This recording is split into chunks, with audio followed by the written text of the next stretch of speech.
and we condemn any attempt made to obstruct UNRWA's capacity to operate and carry out its General Assembly mandate.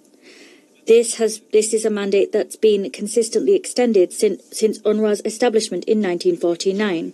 We demand the suspension of the entry into force of those laws in compliance with international law, the UN Charter, and the provisional measures issued by the International Court of Justice. We urge the Israeli government to abide by its international obligations and to discharge its responsibility to allow and facilitate full, rapid, safe, and unhindered humanitarian assistance throughout the OPT and in particular in Gaza.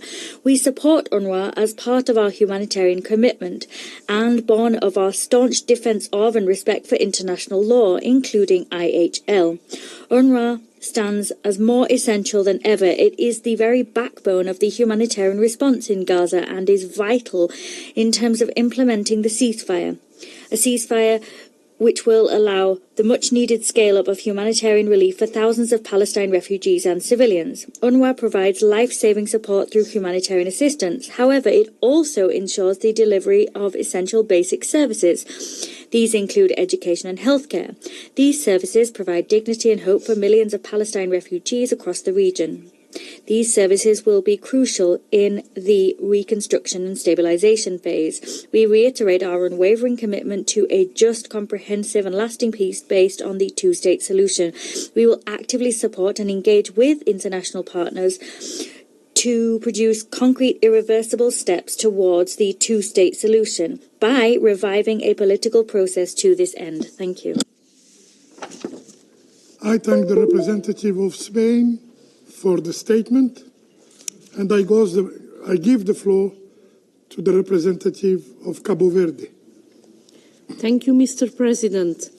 I have the honor to deliver this statement on behalf of the members of the Community of Portuguese-Speaking Countries, CPLP, Angola, Brazil, Guinea-Bissau, Equatorial Guinea, Mozambique, Portugal, São Tomé and Príncipe, Timor-Leste, and my own country, Cabo Verde. We would like to thank the Algerian presidency for convening this timely and important briefing. We express deep concern about the implementation of the legislation adopted by the Israeli parliament that threatens to severely hinder UNRWA operations in the occupied Palestinian territory that will take place at any moment. The CPLP expresses its staunch support of UNRWA and its mandate established more than 75 years ago by the General Assembly to alleviate the unresolved question of Palestinian refugees. Its mandate is legal, valid, and continues to be critical to provide Palestinians with essential human services, such as health and education. We express our deep concern over the fate of millions of refugees in the occupied Palestinian territory. Those living in the Gaza Strip have virtually nothing left beyond the agency's capacity to provide humanitarian aid. The Palestinians in the West Bank have been enduring settlement expansion, intimidation, arbitrary violence and detention, and demolitions of property, among other ordeals. In this context, we underline the widespread consensus that UNRWA is indispensable and irreplaceable to assist the Palestinian refugees, particularly when they need it most. Banning UNRWA for operating in the OPT would entail tragic consequences and cancel the hope of hundreds of thousands of children to access education after 15 months of relentless bombing in the Gaza Strip. It would exacerbate tensions in an already unstable political environment and hamper furthermore the possibility of reaching a diplomatic solution for the Israeli-Palestinian conflict. We therefore reiterate our appeal to Israel to freeze the implementation of such laws, including in East Jerusalem, and allow the movement of UNRWA's local staff in the OPT. continue the confliction of UNRWA installations in Gaza and the West Bank, allow UNRWA to continue importing aid assistance into the West Bank and Gaza. We urge all parties to resume a political dialogue in view to implement the two-state solution. The CPLP supports the ceasefire in Gaza, and we expect it can hold permanently. It is due time to go back to the path of diplomacy and seek political solutions for the underlying causes of the conflict. Mr. President, the Community of Portuguese-speaking countries calls for the Security Council to act on this matter and to protect UNRWA, keeping its privileges and immunities. UNRWA's fate must be intertwined with the final political solution for the Palestinian question, in line with the relevant resolutions of the Security Council and the General Assembly. Thank you, Mr. President. I thank the representative of Cabo Verde for the statement, and I now give the floor to the representative of Iceland. Mr. President, thank you for calling this meeting on UNRWA, an issue of urgency and importance. And let me also thank Mr. Lazzarini and Mr. Egeland for their inputs this morning. The long-awaited ceasefire in Gaza is an opportunity, in the short term to bring urgent humanitarian aid, in the longer term to help Palestinians rebuild their lives after nearly a year and a half of a devastating war. Gaza has been left in ruins. Most homes and businesses are destroyed. Groundwater is seriously polluted. Schools have been turned into emergency shelters and hospitals flattened. Reconstruction will be a mammoth task. We, the international community, have failed the people of Gaza for over a year, especially the children of Gaza. Those who have survived are losing the second school year in a row. We must not fail them again. We welcome the rapid engagement by OCHA, as well as the swift deployment of aid with more than 5,160 trucks carrying aid in the first 8 days after the ceasefire. Some Gazan families can now finally have full rations and 3 meals a day, as opposed to 1 bag of flour for the entire month. This is great improvement, but the humanitarian situation remains precarious. The war has left 2 million people homeless, without an income and fully dependent on food assistance. Several other UN agencies, including UNICEF, UNOPS and UNDP, are operating and laying out impressive strategies for further assistance and the rebuilding of Gaza. However, these key UN agencies and programs work hand in glove with UNRWA. UNRWA's know-how, capabilities and experience is unmatched. So is the level of trust the agency enjoys with Palestine refugees. No other agency can navigate the field as they can, and therefore UNRWA is a vital partner for any agency which wishes to have an impact. Under these circumstances, a total halt to the operations of UNRWA, the most centrally placed humanitarian organization responding to the needs of Palestine refugees in the Middle East, will have devastating consequences. Israel must allow UNRWA to operate in the humanitarian space and secure its involvement in a transitional process. Israel, as the occupying power, has a legal obligation to ensure the well-being of civilians in the territory. This includes securing the continuation of education, health and other services beyond the end of this month, when the law takes effect. Iceland has repeatedly voiced its concerns over the Israeli legislation against UNRWA and consistently called for respect of international humanitarian law. At the center of our concern is the well-being of the population in Gaza. All parties involved, including the Israeli authorities, must take a pragmatic approach in order to ensure the provision of urgent humanitarian aid and the rebuilding of infrastructure and communities for the long term. This includes allowing unrestricted movement of UNRWA staff, maintaining the deconfliction of UNRWA installations, and allowing the continued access of aid that UNRWA has been distributing in the West Bank and Gaza. The unilateral action against UNRWA also threatens to undermine any prospect of a two-state solution. The organization has delivered essential services and humanitarian aid under extraordinarily difficult circumstances. The end of its mandate should be a part of a negotiated settlement between the people of Israel and Palestine. I thank you. I thank the representative of Iceland for the statement, and I now give the floor to the representative of Senegal. Thank you, Mr. President. From the outset, sir, I would like to congratulate you for the leadership with which you are heading up the Algerian presidency of the Security Council. I'd also like to thank you for having me convene this meeting on the situation in the Middle East, including the Palestinian question, with a particular focus on the difficult times that the UN Relief and Works Agency for Palestinian Refugees is currently experiencing. This is also a good opportunity to pay tribute to Mr. Philippe Lazzarini, Commissioner General, and his devoted team that make extreme sacrifices to protect innocent lives. Ms. Lazzarini, you gave an enlightening briefing in many regards on the uncertain future facing the agency and the growing threat of the unprecedented human tragedy that Gaza is likely to see if the mandate of the agency is indeed prevented. This plea was in favour of necessary support that we owe UNRWA.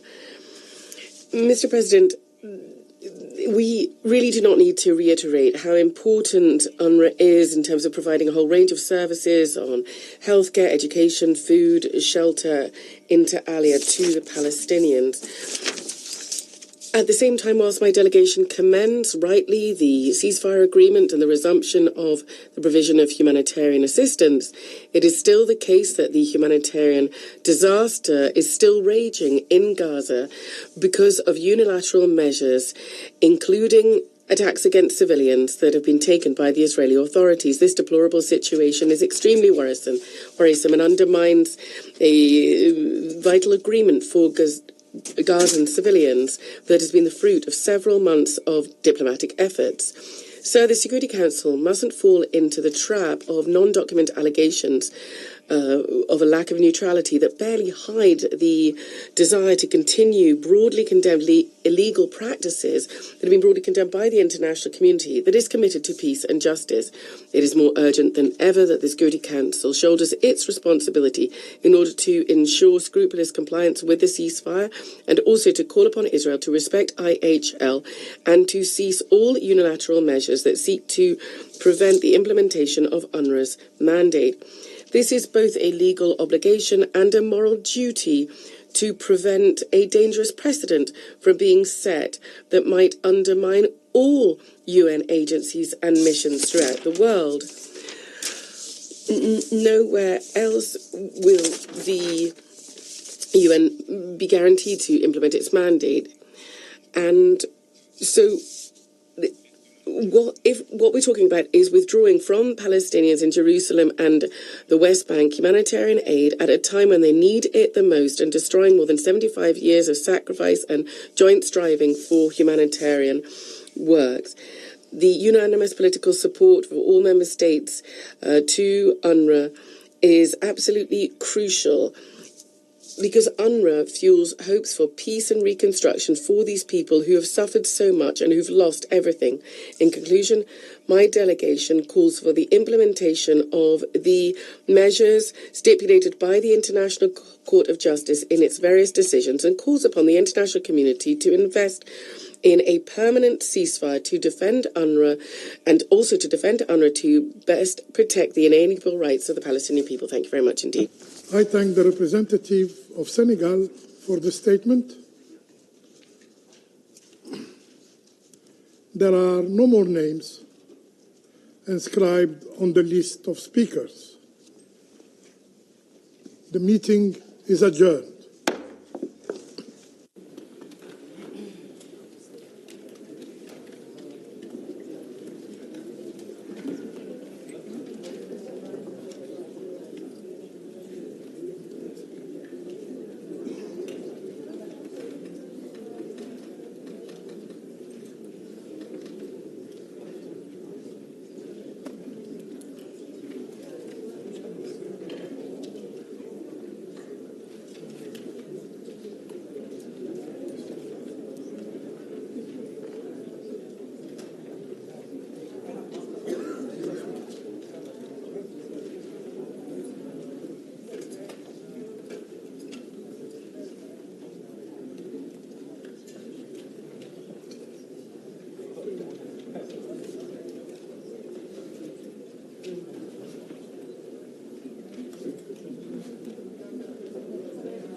Good afternoon, ladies and gentlemen. The 9,853rd meeting of the Security Council is called to order. The provisional agenda for this meeting is the situation concerning the Democratic Republic of the Congo. The agenda is adopted. In accordance with Rule 37 of the Council Provisional Rules of Procedure, I invite the representative of Angola, Burundi, the Democratic Republic of the Congo, Guatemala, Rwanda, Senegal, South Africa, Uruguay, and Zimbabwe to participate in this meeting. It is so decided. On behalf of the Council, I welcome Her Excellency Ms. Therese Kayikwamba Wagner, State Minister, Minister of Foreign Affairs, International Cooperation and Francophonie of the Democratic Republic of the Congo.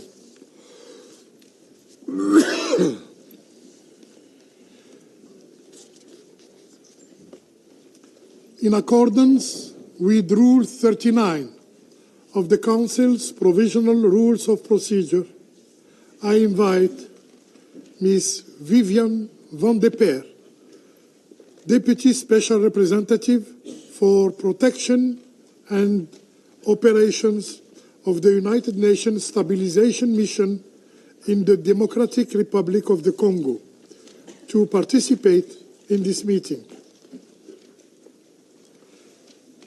It is so decided. The Security Council will now begin its consideration of item 2 of the agenda. I now give the floor to Ms. Viviane van de Peer. Yeah, it's on and the mic is on. Can you hear them?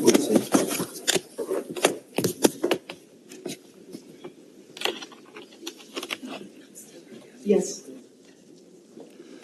You have the floor, madam. We're having some difficulties here, but I hope you can hear me. Good afternoon, Mr. President, distinguished members of the Council. Hi, MONUSCO, can you hear me?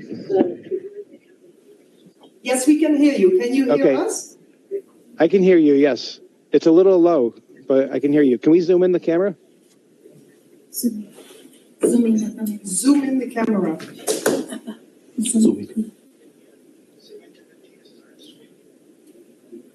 Leta kompyuta yote mbele. More. Leta kompyuta yote mbele. More. Yeah. Tena. More. I cannot hear the sound. Sound. No sound. Sound minute. Yeah, leave the camera there. Yeah. Okay, he's moving right now. Yes, the acting force commander and yes. She cannot hear. I cannot hear them. The president is talking to me. Okay, you're welcome.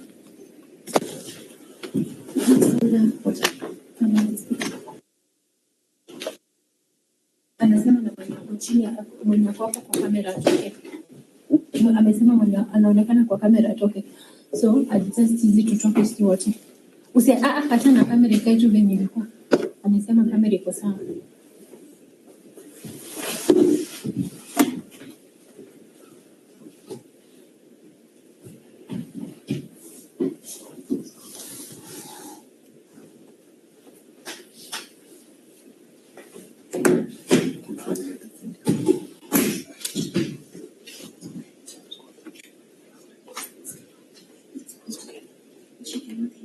Cannot hear the president.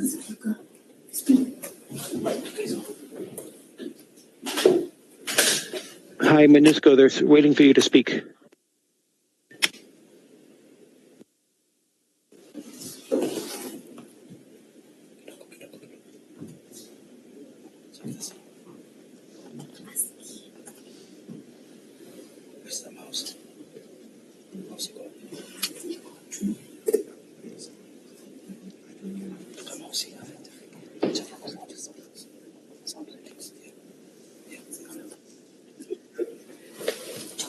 President, we apologize deeply for these technical difficulties.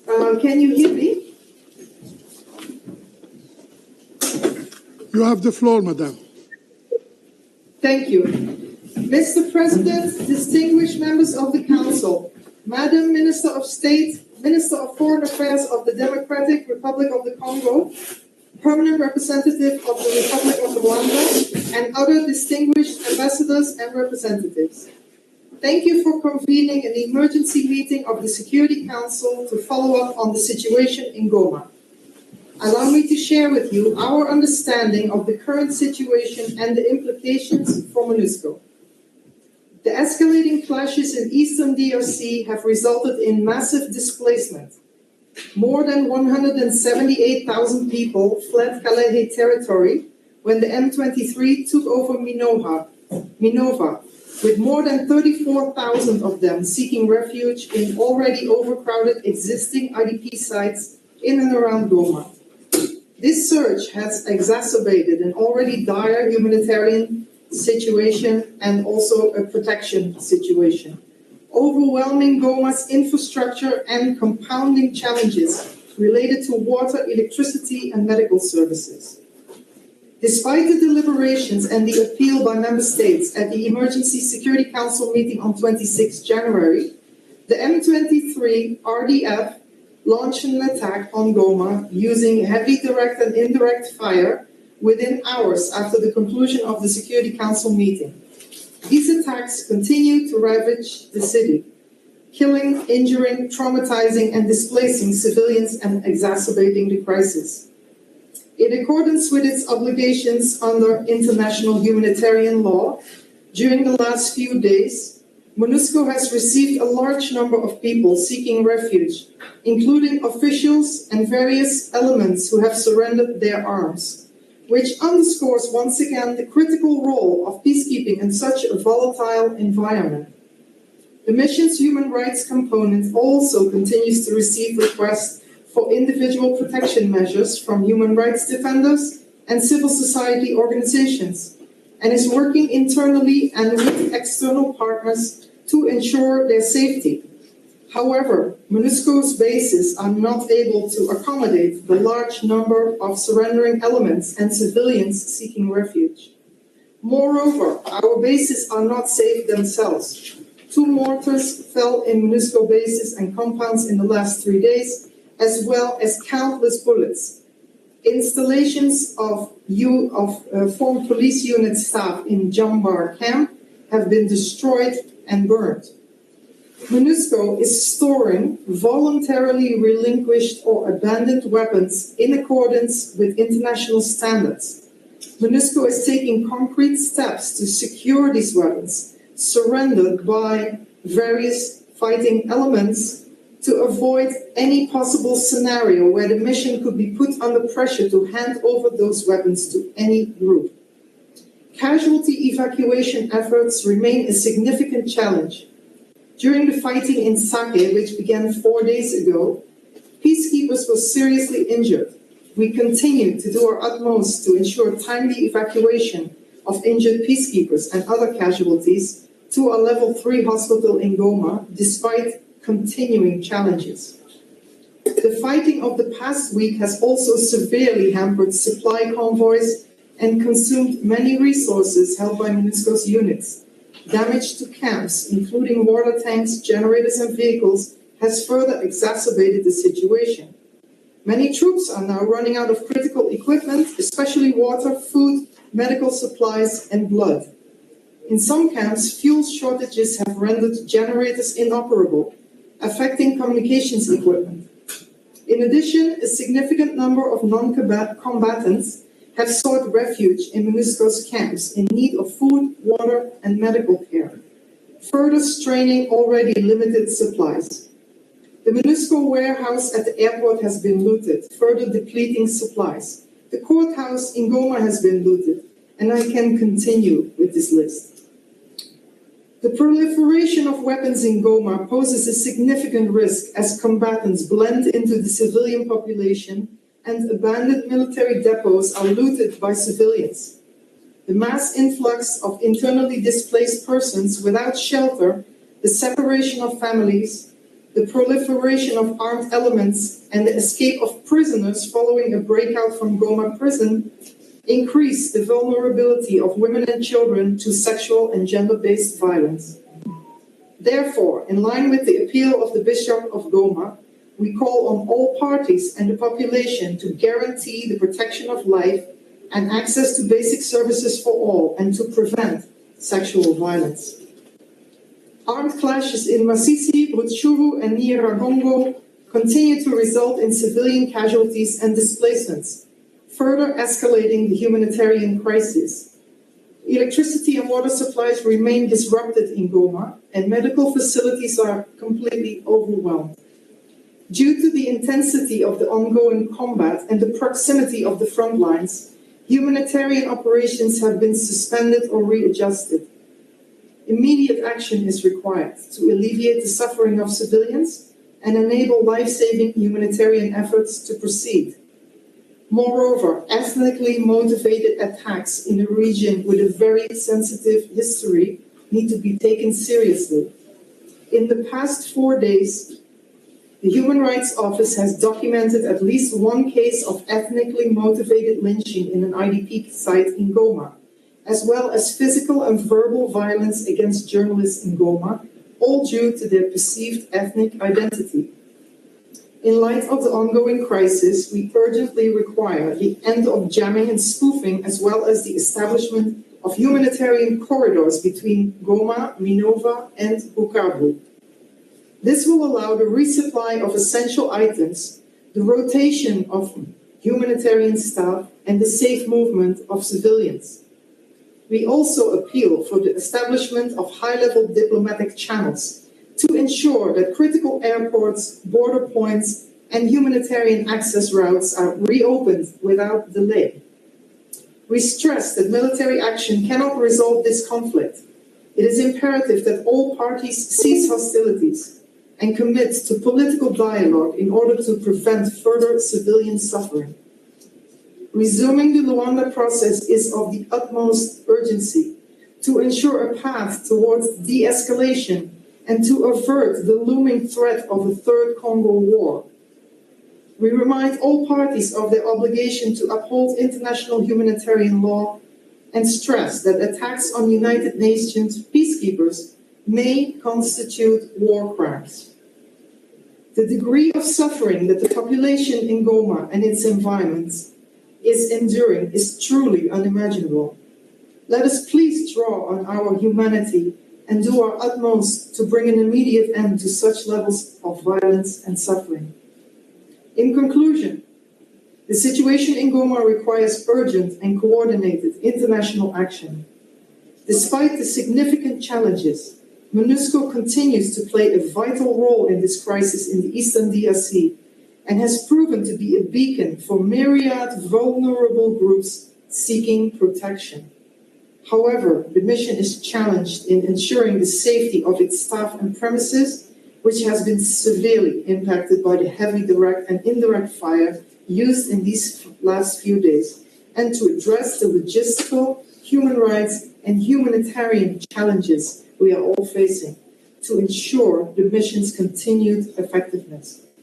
We call on all parties to prioritize the protection of civilians, open humanitarian corridors, and work towards a sustainable and peaceful resolution of the conflict. I thank you very much. I thank Ms. Viviane van de Peer for the statement. I now give the floor to those members of the Council who wish to make statements. And I give the floor to the representative of France. Mr. President, I wish to thank the Deputy Special Representative of the Secretary General for her briefing. I welcome here among us the Minister of Foreign Affairs for the Democratic Republic of the Congo. The Security Council is meeting once again due to the sustained deterioration of the situation in North Kivu. As we speak, M23 is taking control of Goma with the active support of Rwanda. That must set alarm bells ringing for this Council, as it did 12 years ago.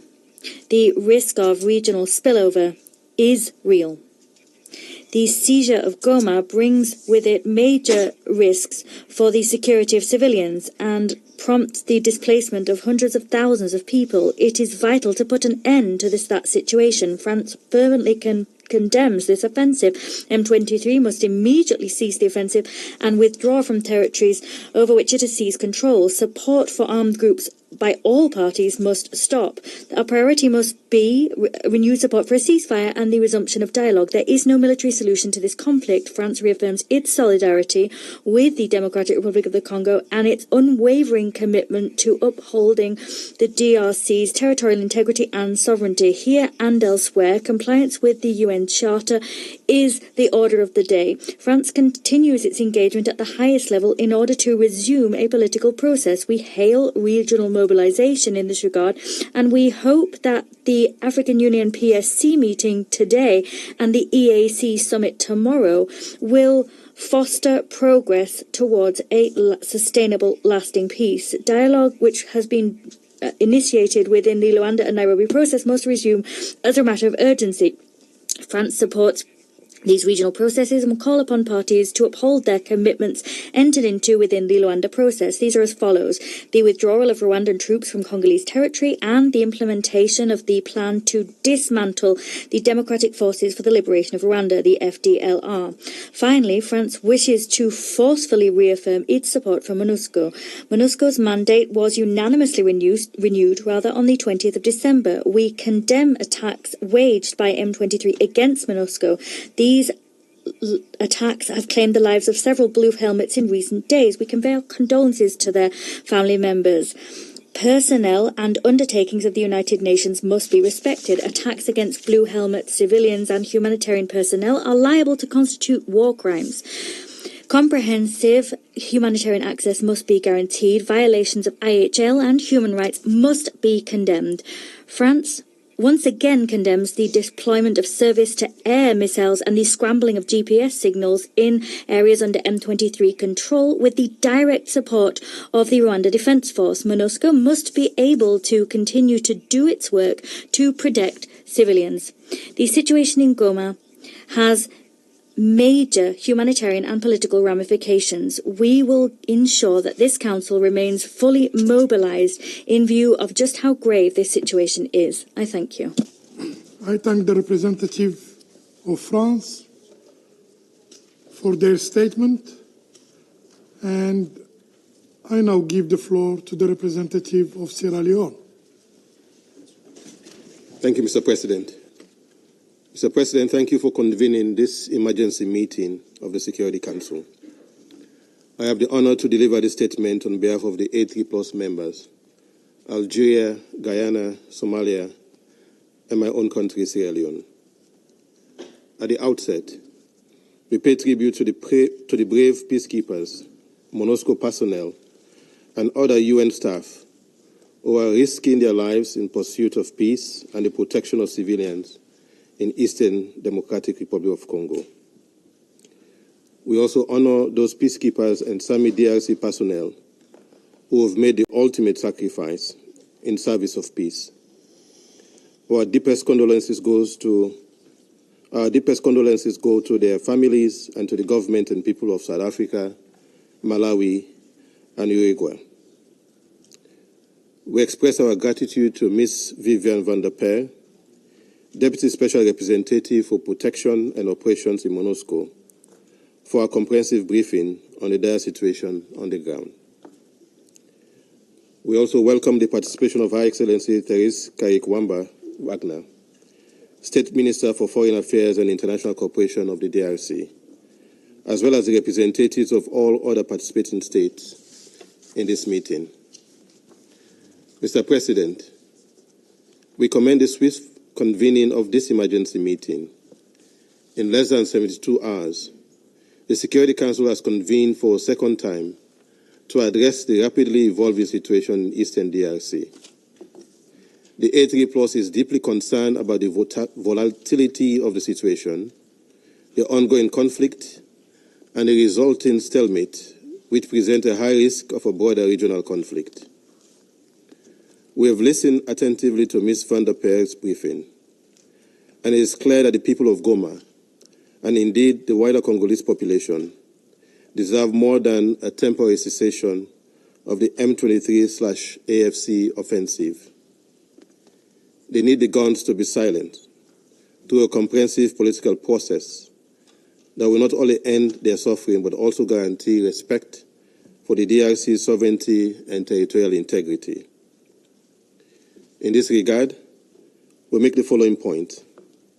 First, we call for an immediate de-escalation of the tension and a restoration of calm in Goma. We urge the M23-AFC to cease its advances and for all parties to exercise the utmost restraint to ensure the protection of civilians. Given the unpredictable and volatile nature of the situation in Goma and surrounding areas, it is imperative that all efforts, whether from MONUSCO or other actors, focus on safeguarding the population from harm. Given Goma's critical role in facilitating access to the region, all efforts to protect civilians must also address the need for humanitarian access, as well as the safety and security of UN peacekeepers and SAMI DRC personnel.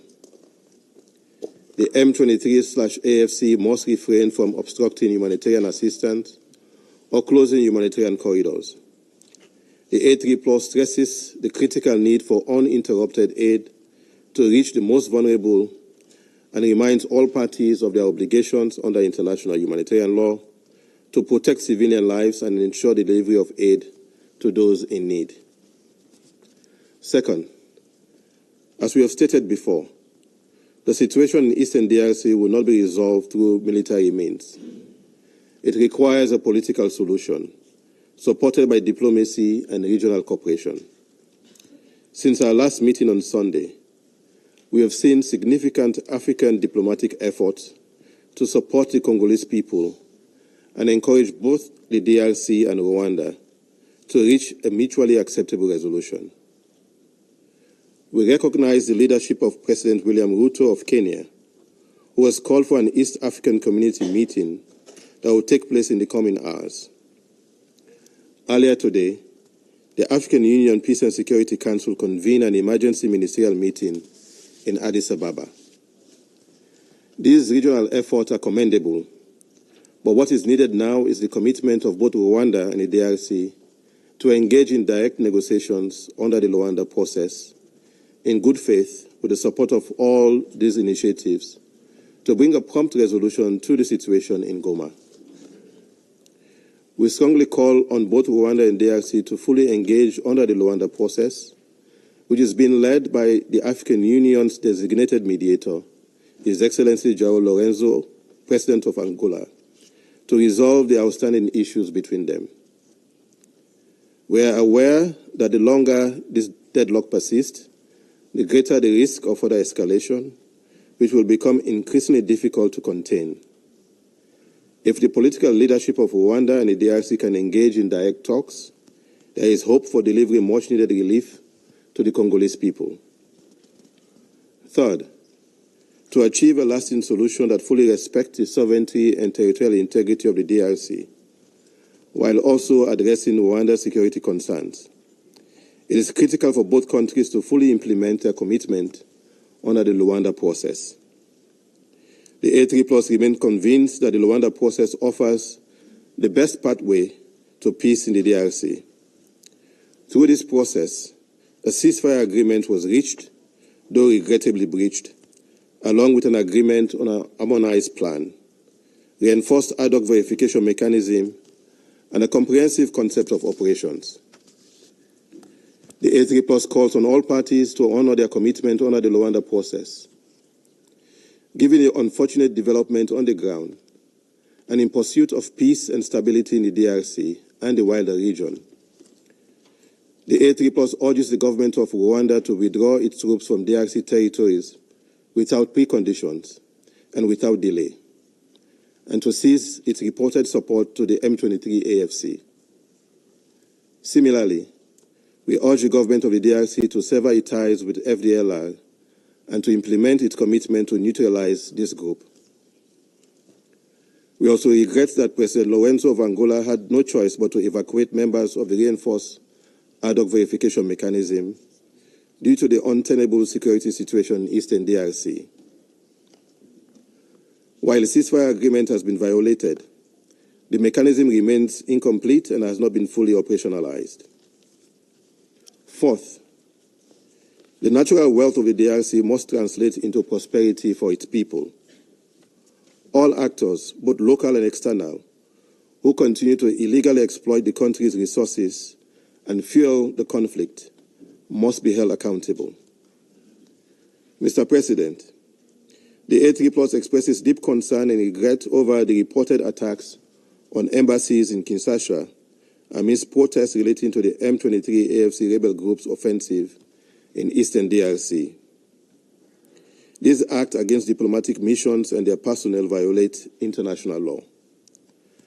As we acknowledge the legitimate concerns of the Congolese people regarding the security situation in Eastern DRC and the activities of the M23 rebel group, we call for the protection of diplomatic missions and strongly urge all parties to refrain from violence, respect diplomatic norms, and exercise restraint.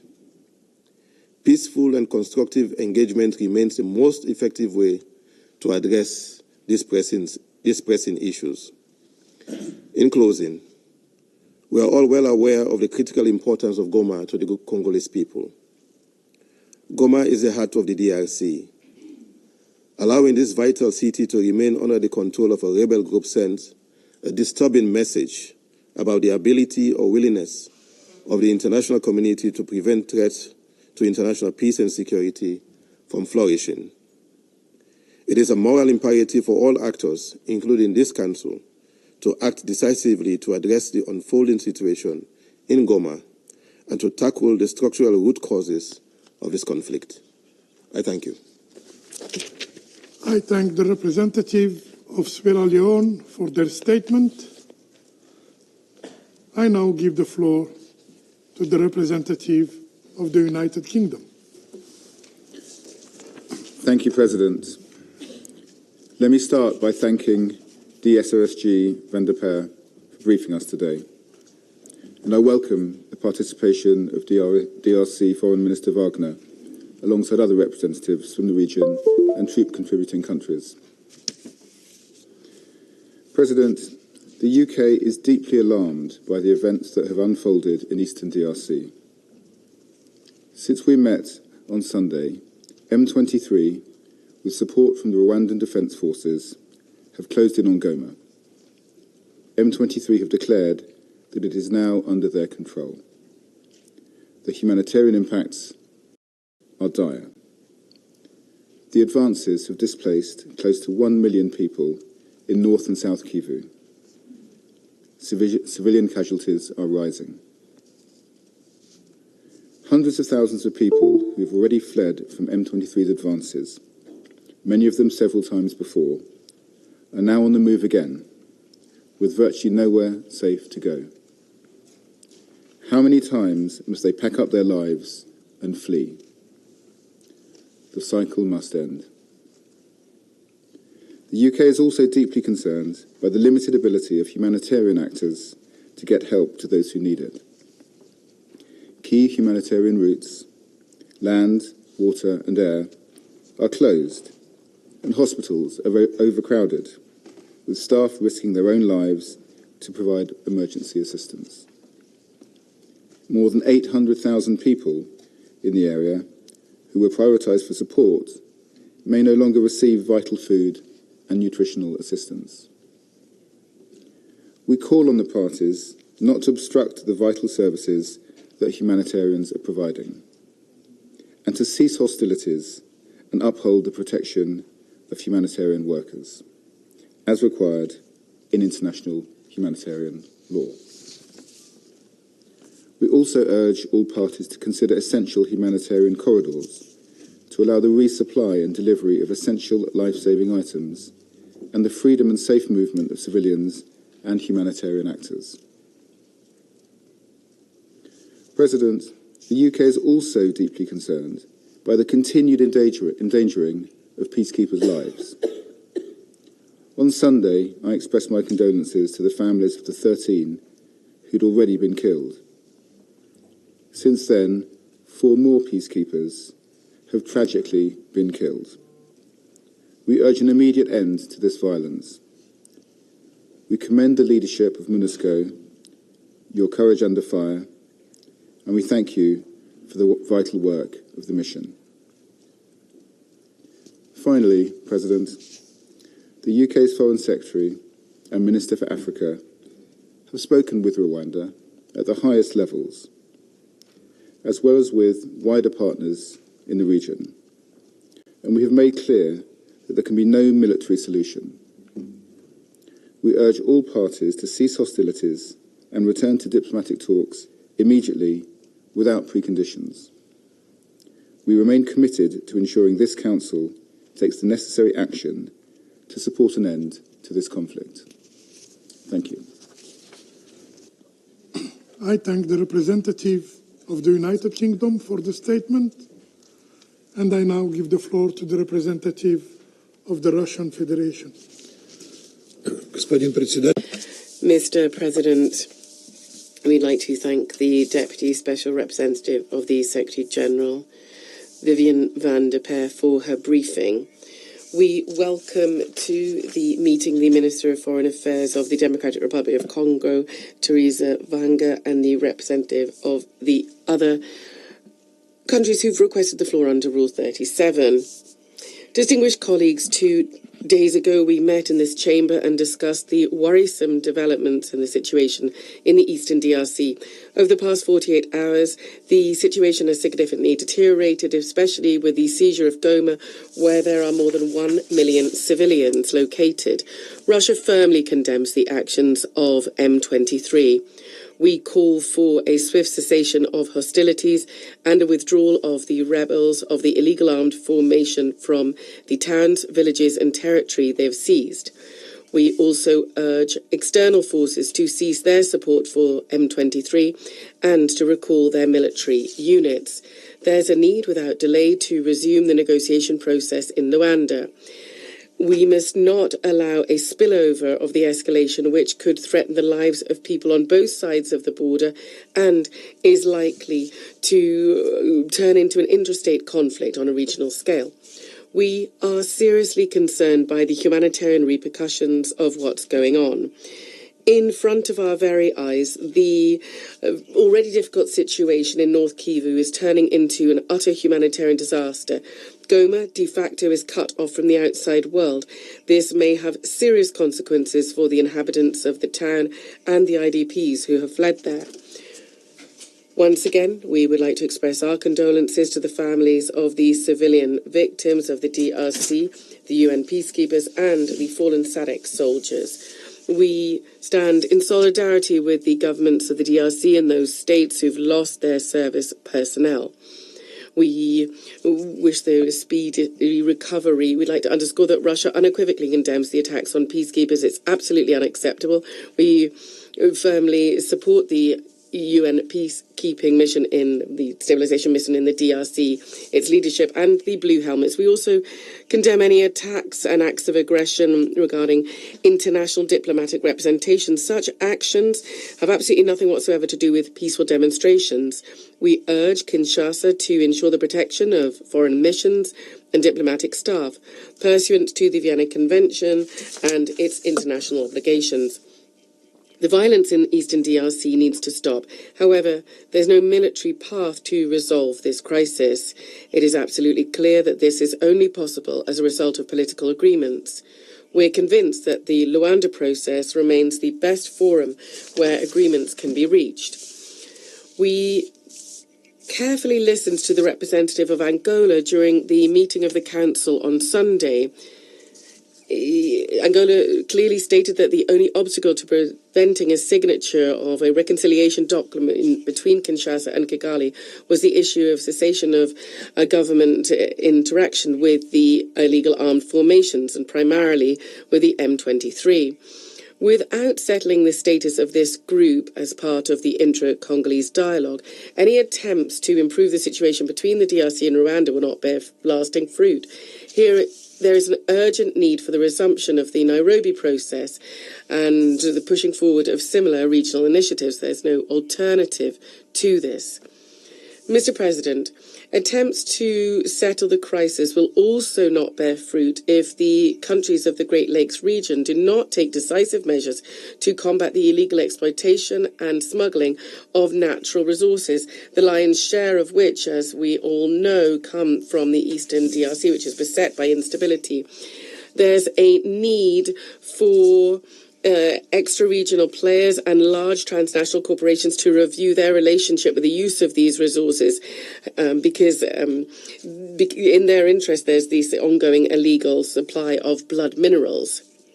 These states have all instruments available to them to stop the hot phase, so to speak, of the conflict and to exert pressure on the parties so they return to negotiations. They must be harnessed to protect people's lives and to stop the suffering of hundreds of thousands of civilians.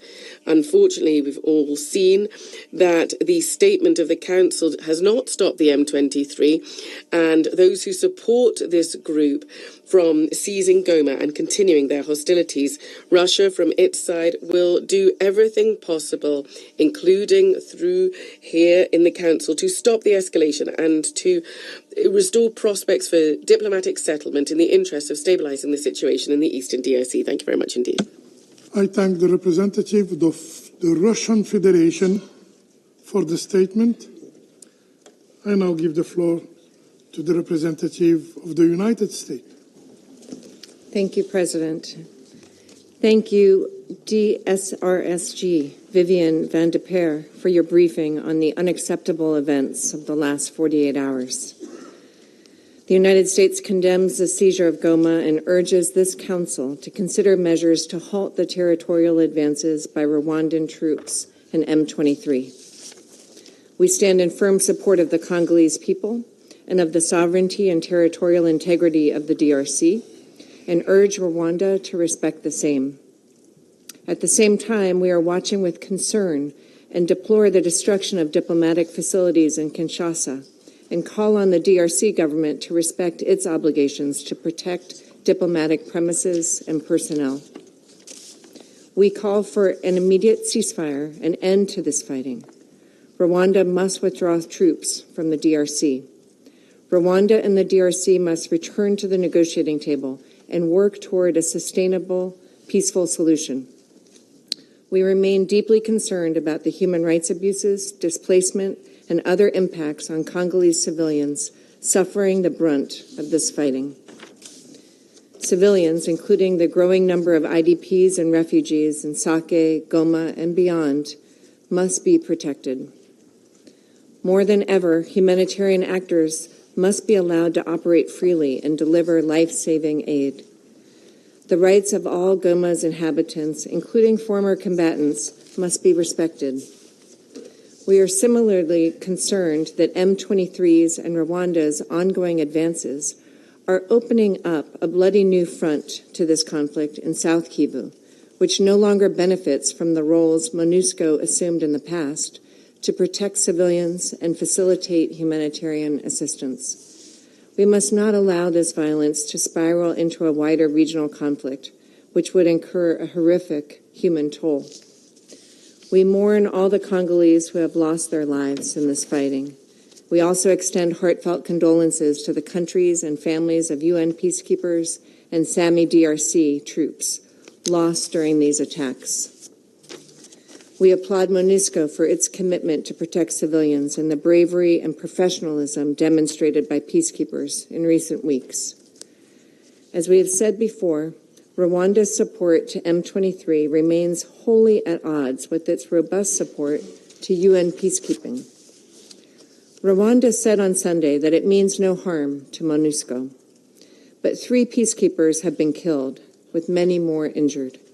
Additionally, UN and humanitarian personnel, as well as civilians, are endangered by Rwanda's ongoing use of GPS interference and deployment of advanced weapons and systems. Hope is not lost. There is an end in sight to this fighting and a path for a regional dialogue, but the international community must act now. Those unwilling to return to the negotiating table must face a clear and unambiguous response from the Council. We must abandon the delusion of short-term military solutions and work instead toward a durable peace powered by regional economic arrangements for the Great Lakes' vast mineral wealth to ensure stability and prosperity for local populations. Addressing historical grievances, ending ethnic attacks, and other roots of this conflict must be done through a process that has clear incentives and unmistakable accountability. The international community has the tools in hand to end the fighting and build sustainable solutions to the Eastern DRC conflict. We must collectively marshal the will to leverage such tools, as the United States is fully prepared to do, or be prepared to accept unthinkable cost, measured in human lives. Indeed, as the United States observed at our briefing on Sunday, we will consider all the tools at our disposal in order to hold accountable those responsible for sustaining armed conflict, instability, and insecurity in the DRC. I thank you. I thank the representative of the United States for the statement. I now give the floor to the representative of Denmark. Thank you, Mr. President. And thank you, dear SRG Van der Peer, for your briefing on this serious and evolving situation. I welcome this presence of Her Excellency Foreign Minister Wagner at this meeting. Mr. President, just 2 days ago, this Council convened urgently to address the situation in Eastern DRC. We were briefed on the dramatic escalation of Goma on a knife's edge, of peacekeepers being killed and civilians fleeing. Today, the situation has continued to deteriorate. Let me be clear.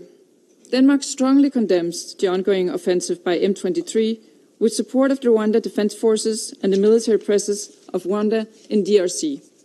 We demand that M23, supported by the RDF, immediately halt and reverse their territorial expansion and withdraw. We demand that Rwanda ceases its support to the M23 and that the DRC ceases its support to the FDLR. Colleagues, we've all seen the devastating images. Shelling and heavy artillery in the city center of Goma, civilians fleeing, overcrowded hospitals, and ongoing looting. Denmark is extremely concerned about the risk of urban conflict, as well as sexual violence following the influx of armed elements and the Goma prison escape. Likewise, we are deeply alarmed by the risk of attacks against human rights defenders who now fear individual persecution and ethnically motivated attacks. We also express our deep concern with the recent attacks on diplomatic missions in Kinshasa. This is unacceptable.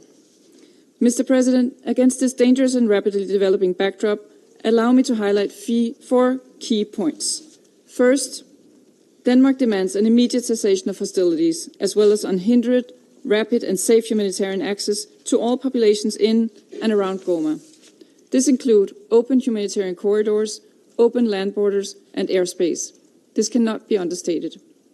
In line with international humanitarian law, medical and humanitarian personnel must be protected and their ability to provide life-saving care must be ensured. Parties must engage with the UN humanitarian actors for deconfliction purposes and allow trauma and specialized medical teams urgent access.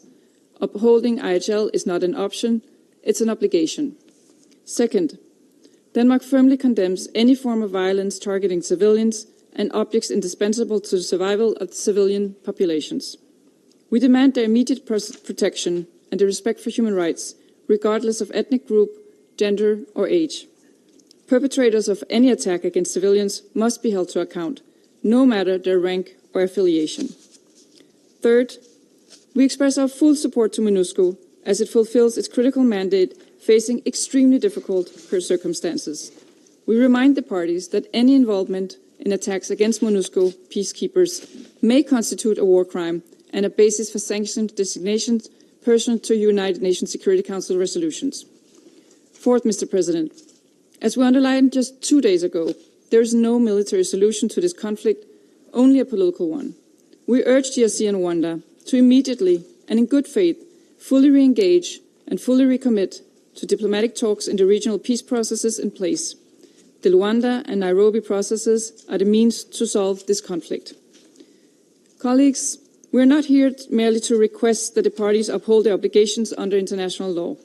When these obligations are consistently violated, it is incumbent upon us to consider all appropriate tools at the Council's disposal. Mr. President, to conclude, the people of the DRC deserve peace.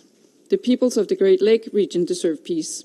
As the UN body charged with the maintenance of international peace and security, this Council should act decisively in support of this goal. Count on Denmark's support. Thank you. I thank the representative of Denmark for the statement. I now give the floor to the representative of Slovenia. Thank you, Mr. President. We thank Algeria for convening this urgent meeting. We also thank Ms. van der Peer for her briefing. Mr. President, just 2 days ago, this Council condemned the advances of M23 and demanded that the offensive and advances towards Goma immediately stop. Unfortunately, the developments since then have only confirmed our fears. Mr. President, the M23's continued offensive, including the seizure of Goma, with support from Rwanda Defense Forces, is a clear threat to regional stability.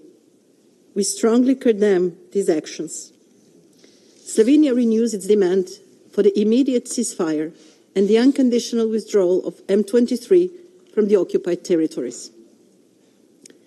The risk of this conflict escalating into a wider regional crisis must not be underestimated, and recent developments have only amplified these fears. Our message is clear. The violence must stop, and diplomacy must take the lead. Slovenia continues to call on Rwanda to fully withdraw its forces from the DRC territory in accordance with international law and to cease its support to M23. We strongly condemn the ongoing violation of the sovereignty and territorial integrity of the DRC. They must be respected. We also continue to call on the DRC to cease all cooperation with the FDLR and other armed groups. We are gravely alarmed by the escalating risks in Goma and its surroundings, with the risks of urban fighting and the use of heavy weapons in densely populated areas. There is no time to waste. Mr. President, this is yet another nightmare chapter in this ongoing conflict, forcing hundreds of thousands of civilians to flee, too many of them not for the first time. They are living in fear, they are hungry, they are exposed to vulnerabilities which are further intensified by the presence and influx of armed elements. Restoring and returning to an agreed ceasefire is imperative, but immediate measures are also needed to protect civilians, humanitarian and medical facilities, critical infrastructure, including electricity, water, and communication networks. Safe humanitarian corridors must enable aid delivery and civilian evacuations. Heavy weapons and troops must be withdrawn from the IDP sites. We cannot stress this enough. International humanitarian aid and human rights law must be upheld by all parties at all times. We call on both countries to exercise maximum restraint. We remain hopeful that strong African engagement through the African Union, the East African Community and the Luanda processes can help turn the tide through dialogue, and we commend these efforts. Strengthened by this Council, continued engagement and bilateral efforts, these actions highlight the value of complementing all paths to peace, and Slovenia fully supports them. We urge Rwanda and the DRC to heed calls for peace from the region and the wider international community, and especially those fleeing bullets and bombs, to de-escalate and re-engage in a diplomatic process. Mr. President, we strongly support MONUSCO and its vital mission to protect civilians and recall the need to ensure their safety and security. We unequivocally condemn all attacks and threats against MONUSCO personnel, humanitarian and medical workers who, even as we speak, continue to carry out their life-saving work under fire. In closing, Mr. President, let me express Slovenia's grave concern over the attacks on diplomatic missions in Kinshasa. Any such actions are entirely unacceptable and a clear violation of international law. We call for the protection of diplomatic missions in strict accordance with the Vienna Convention on Diplomatic Relations. I thank you. I thank the representative of Slovenia for the statement. I now give the floor to the representative of the Republic of Korea. Thank you, Mr. President, for convening this emergency meeting following Sundays. I thank Deputy SRSG Van de Per for her sobering briefing. I welcome Minister Wagner of the DRC.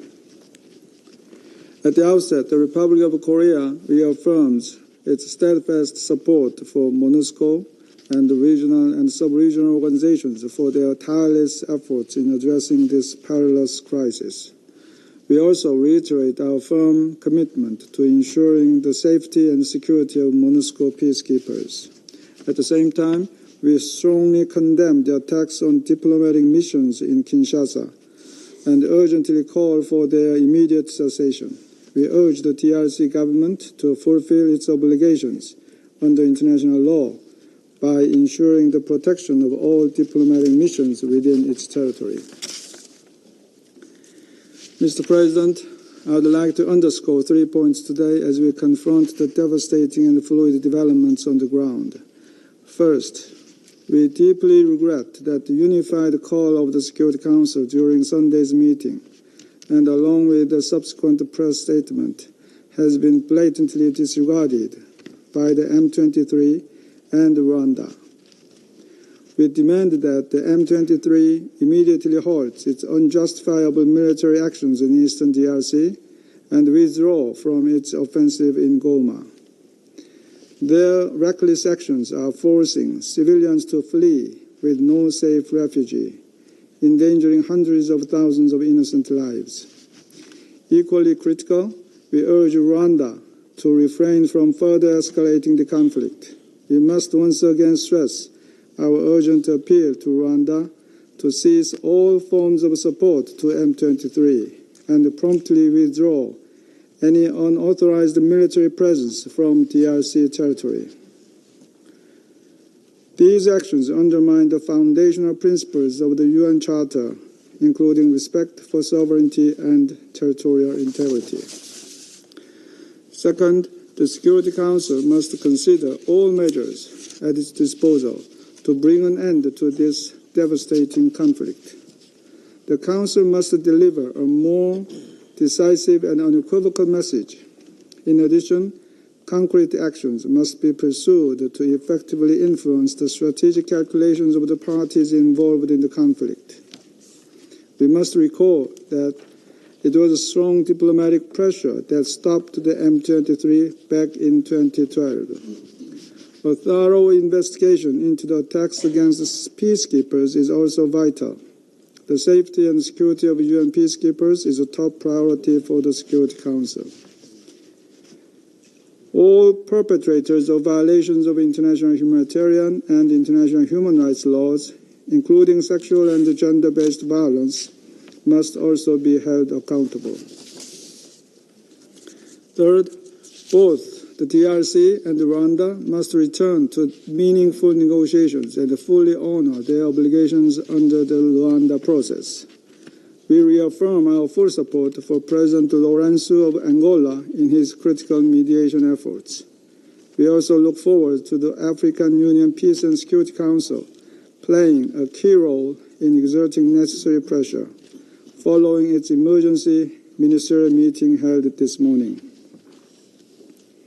Furthermore, we encourage sustained and coordinated pressure from all regional and international actors at the highest levels of government to help urgently de-escalate this conflict.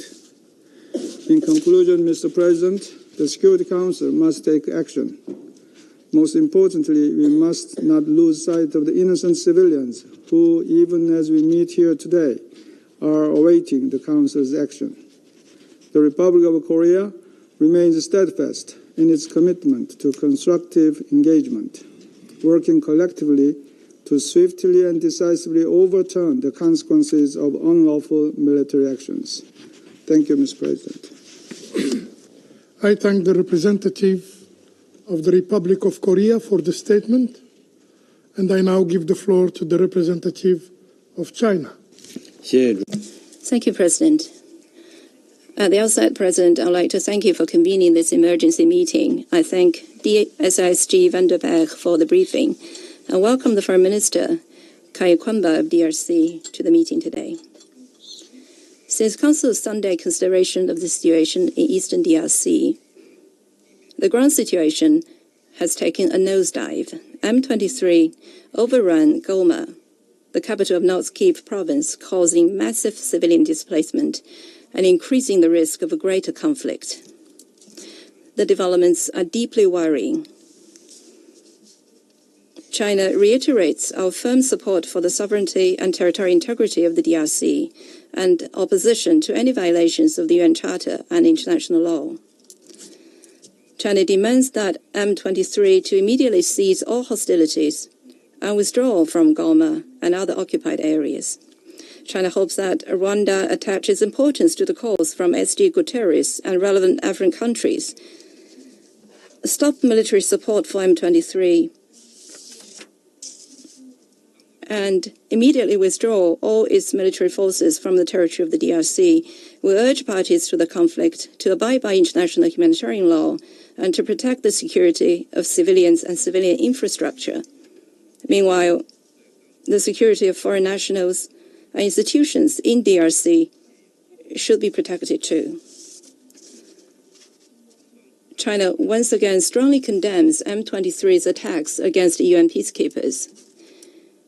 We salute MONUSCO for sticking to its post under extremely dangerous circumstances and support its continued activities, including protection of the civilians pursuant to the mandate of the Security Council. We reiterate that any attacks targeting UN peacekeepers are unacceptable and urge parties to refrain from any actions that may endanger peacekeeping camps and peacekeepers. President, it should be underscored that there is no military solution to the issue of Eastern DRC and that diplomatic negotiations are the only way out. China supports the leaders of Angola, South Africa, Kenya, among others, in conducting emergency communication with countries concerned, and welcome East African Community's announcement of a forthcoming emergency meeting. We call on Rwanda and the DRC to return to the track of diplomatic dialogue as soon as possible and to implement the mutual commitments made under the Luanda process, including commitments to neutralizing FDLR. We hope the two countries can actively respond to the mediation efforts of the international community and regional countries and maintain dialogue and negotiations to resolve concerns. At present, the situation in Eastern DRC is at a critical juncture fraught with peril. China supports the Security Council in keeping its unity, taking necessary actions to create favorable conditions to prevent the situation from worsening further and to push for a political settlement. I thank you. I thank the representative of China for the statement. I now give the floor to the representative of Pakistan. I thank you, Mr. President. Mr. President, we thank you for convening this meeting on this urgent topic. We thank Deputy SRSG Vivian Vanderpeer for her valuable briefing. We also welcome the participation of the Foreign Minister of the DRC in this meeting, as well as the permanent representatives of Rwanda, Uruguay, Angola, Guatemala, Zimbabwe, and Burundi. Mr. President, since we met on Sunday, the M23 has largely seems to be in control of Goma.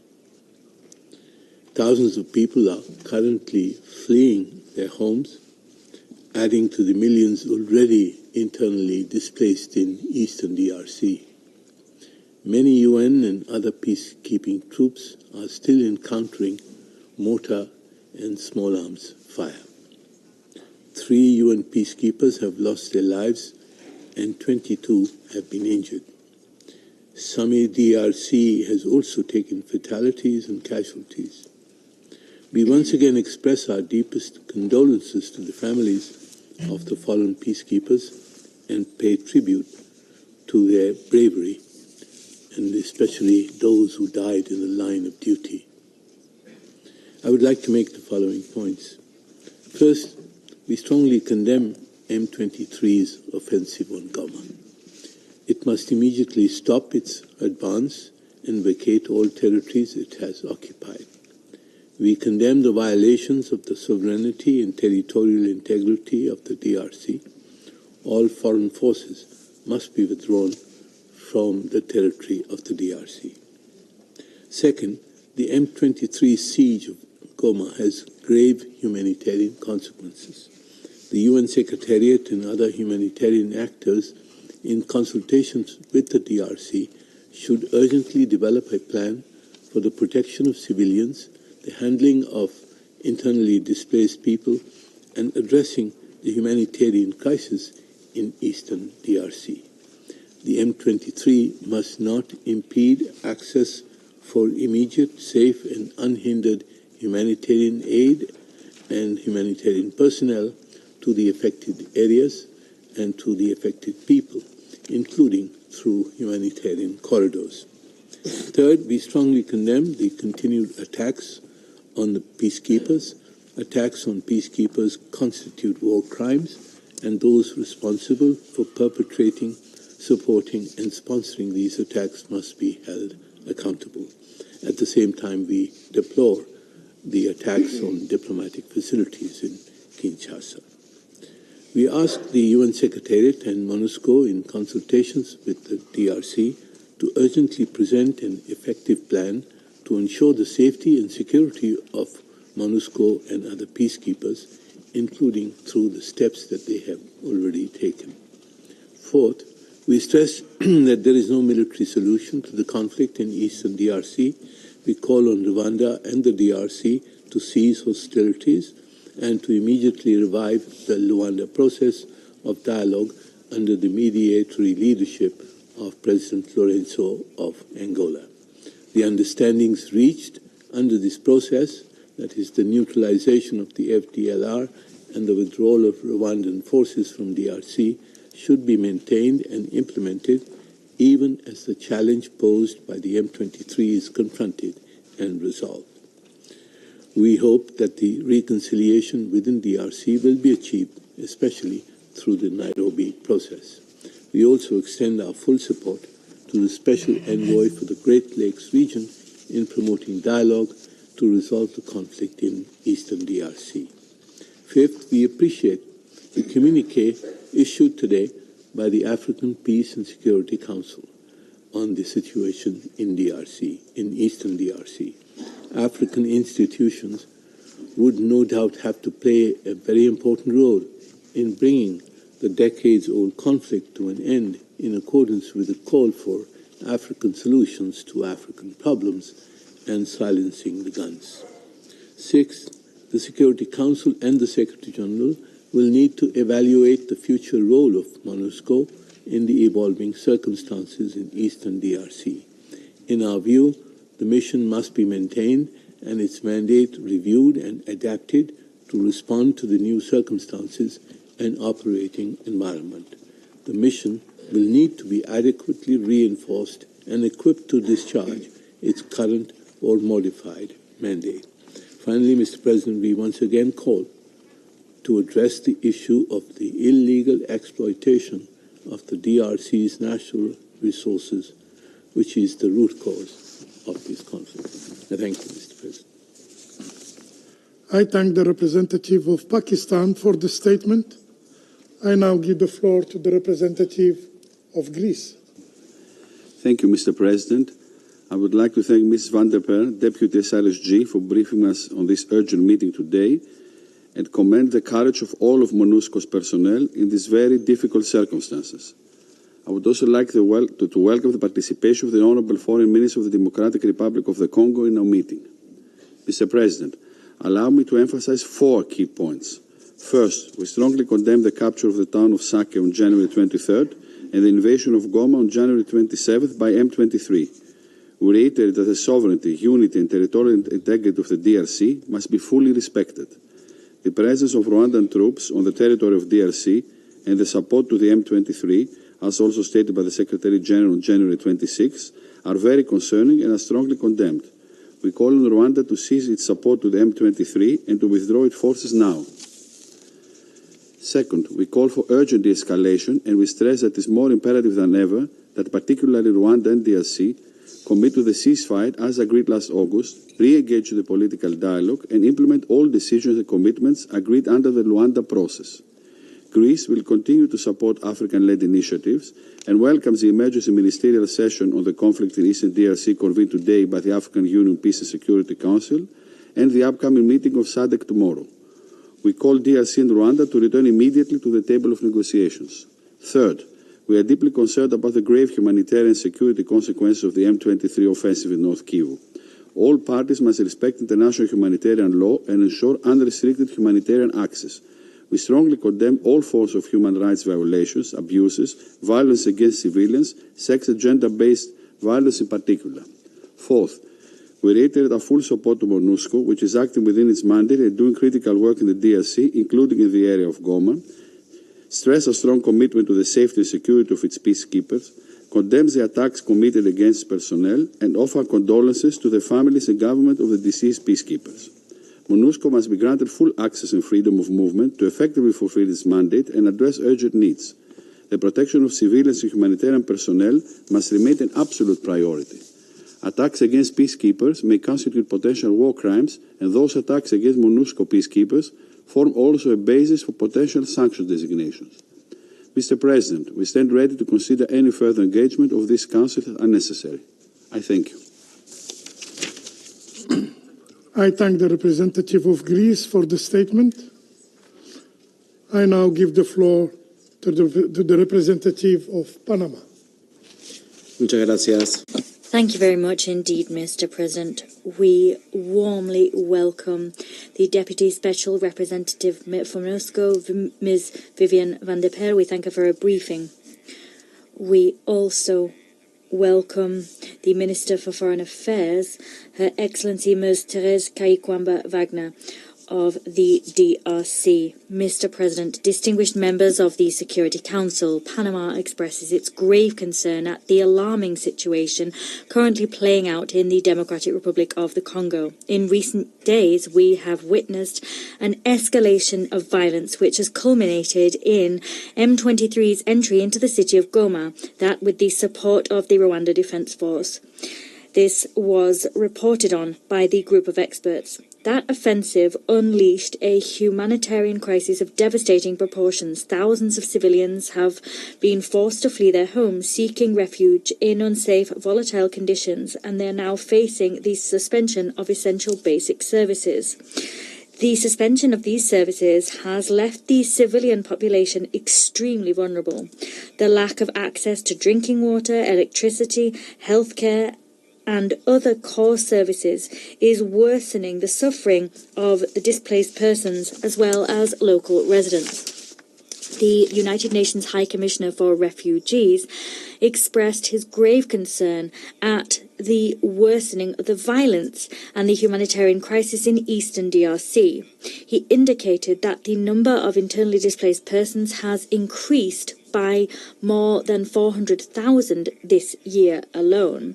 The Republic of Panama reiterates its repudiation of any form of violence which undermines the security and physical integrity of the civilian population.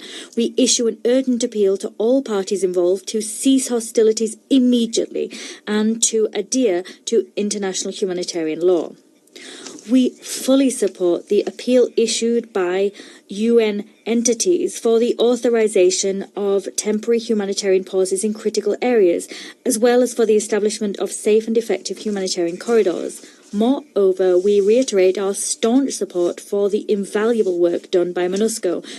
MONUSCO's commitment to peace and security in the region is beyond doubt. We recognize the complex challenges facing the mission in a highly unstable environment. and we deeply appreciate the mission's tireless efforts to protect civilians and to strengthen institutions of the rule of law. Mr. President, on Sunday during the emergency meeting, Panama expressed its solidarity with and support for the Blue Helmets and their families. It is unacceptable that today, once again, we find ourselves in the terrible situation of having to once again convey our deepest condolences following the loss of 4 more lives on the front lines. We recognise efforts made at a regional level that were made to address this crisis. In particular, we point to the initiative taken by the President of Kenya, William Ruto. He has convened for tomorrow an emergency meeting of the EAC, and we recognise what's been done by the AU Peace and Security Council. Both initiatives have the goal of protecting civilians and of fostering candid dialogue between the parties to the conflict. Ladies and gentlemen, we are witnessing the escalation of this conflict in real time. Now is the time for this Council to take decisive action in order to guarantee unfettered access to humanitarian aid and to restore basic services in areas affected. The people of the DRC must receive the international community's support in line with the principles of the UN Charter to avoid a regional conflagration. We reaffirm our tireless commitment to the sovereignty and territorial integrity of the Democratic Republic of the Congo. We demand that M23 and the Rwanda Defence Force immediately cease their advancement, and we demand that they move to complete withdrawal, fully respecting the ceasefire agreement and the mediation processes underway. Thank you, Mr. President. I thank the representative of Panama for the statement. I now give the floor to Her Excellency Ms. Therese Kaikwamba Wagner, State Minister, Minister of Foreign Affairs, International Cooperation and Francophonie of the Democratic Republic of the Congo. You have the floor, Madame. Merci, Monsieur le Président. Thank you, Mr. President. Mr. President, distinguished members of the Council, on behalf of the government and people of the Democratic Republic of Congo, I would like to convey my thanks for convening this second meeting in 48 hours on the security situation in my country. I would also like to commend the commitment of the Algerian presidency of the Council and the ongoing efforts of those who, despite strong headwinds, are striving unfailingly for international peace and security. Before I continue, I would like to commend the ultimate sacrifice made over the past 48 hours by peacekeepers of MONUSCO and SAMI DRC in the DRC. I would also like to pay tribute to the courage and resilience of the Congolese armed forces, and I'd like to pay tribute to those Congolese civilians who have been victim of the merciless attack by Rwanda. We, the Democratic Republic of Congo, recognize also the losses amongst Rwandan soldiers during the clashes. Whilst Rwanda is obstinately insisting on its false narrative, claiming that it is not conducting a war in the DRC, this stance is very costly to the families of hundreds of Rwandan soldiers who died in this senseless war.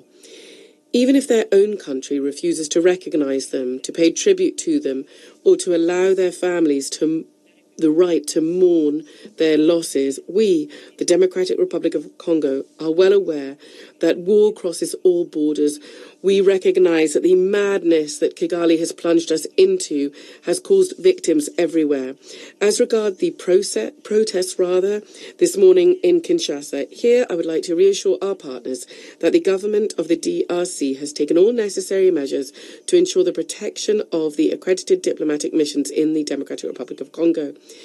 These sincerely regrettable incidents in no way regret the constant commitment of our country to the respect for international law and to the principles that govern diplomatic relations. Today, We are here once again, meeting in less than 48 hours. So we must absolutely be brave enough to ask ourselves this question. What specific impact did the press statement of the Security Council of the 26th of January actually have? Mr. President, in Goma, the Congolese armed forces, supported by MONUSCO and SADC troops, continue to fight courageously. However, this heroic, determined defense cannot mask the scale of the tragedy. Once again, the peacekeepers, including 4 South African SAMI DRC soldiers, have paid the ultimate price for their determination. These victims are nothing less than the result of criminal acts that constitute crimes against humanity and war crimes perpetrated by the RDF in complete impunity and with the silence of this council. Ladies and gentlemen, I would allow to engage in a brief aside. One of the 4 brave South African blue helmets who died in Goma did not die directly in the fighting, but he succumbed to his injuries. This tragedy illustrates tragically the current reality. Lives are lost in a besieged town, cut off from electricity, water and escape routes. This is the fate today of millions of people in Goma, trapped without access to water, electricity, food or safety. This is a tragedy shared by Congolese citizens, as well as by millions, or thousands rather, of peacekeepers and humanitarian workers who are trapped. I would just like to reiterate the poignant words of the Special Representative, Bintou Keita, 2 days ago. We're trapped.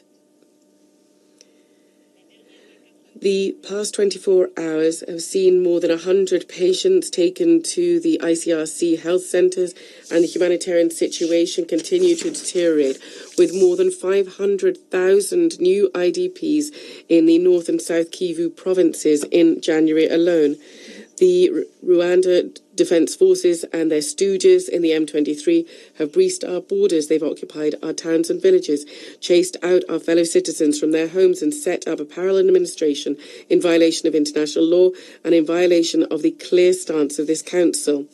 What more will Rwanda do to continue to abuse your respect and your authority? What international instrument must it violate for the Council to finally take necessary measures against Kigali? From the United Nations Charter to international humanitarian law to human rights, and also the Luanda and Nairobi peace processes, Rwanda has proven time and again that your statements mean absolutely nothing to it. The 4th of August 2024 ceasefire was just a pipe dream, and if it is allowed to ignore your warnings of the 26th of January, it has done so. It has now bombed hospitals and homes in Goma. On the 26th of January, because of its stubbornness, has considered the council complicit in its destabilization, and it, in fact, associated MONUSCO with this. Whilst this may have borne fruit in the past, the time of manipulation and lies is now over. The lives of civilians deprived of the very means of subsistence for 4 days now in Goma depends on the decisions that you are going to take today. We have not come to tell you about things that you don't know about, but we've come to ask you to be courageous enough to do what is right and to uphold your prerogatives. The lives of civilians cannot be suspended in this machinery that just doesn't respond. We are urging that you take strong actions, recognise the responsibility of Rwanda in the multiple violations of our sovereignty, as well as the atrocities that it's committing. It was not enough for it to stop its ongoing conflict. And now victims are not only from the Congo. Rwanda has struck Africa and Latin America by killing South African, Malawi, Uruguayan servicemen come to protect civilians. It has struck the council by killing the blue helmets of MONUSCO. Surely this is evidence enough. You had a list of speakers from Africa urging you to act on Sunday. On Sunday, it was South Africa, Burundi, Uruguay. Today, we're joined with, there is Burundi, South Africa, but also Lesotho and Malawi. Everybody's responded to this call because it's humanity that's at stake here. Everybody has come to see what you're going to do. What is the degree of humanitarian disaster and flagrant violations of our territory that needs to be achieved for you to condemn the perpetrators in the M23, the Rwandan officers and their accomplices? If this council does not condemn them, this will go down in history as a time of powerlessness and indifference of the Security Council. And immediate action needs to be taken, but we can see a predictable move. Rwanda has deliberately directed this war on the territory of a sovereign state. Our state is starting to state, but what could it expect? Because it's seeing that people are dying elsewhere. But what is it likely to expect? A war knows no borders. War is dirty. It is all-consuming. It takes those who are strong. It takes those who are weak. Over this past 72 hours, we've seen a regional tragedy that could have been prevented if the council had been able to take action. Some people, sir, would like to make believe that inaction is an African solution. We are an African country under attack. This attack is going beyond our borders. It is an attack on multilateralism, on the very principles of the United Nations, against each and every one of us.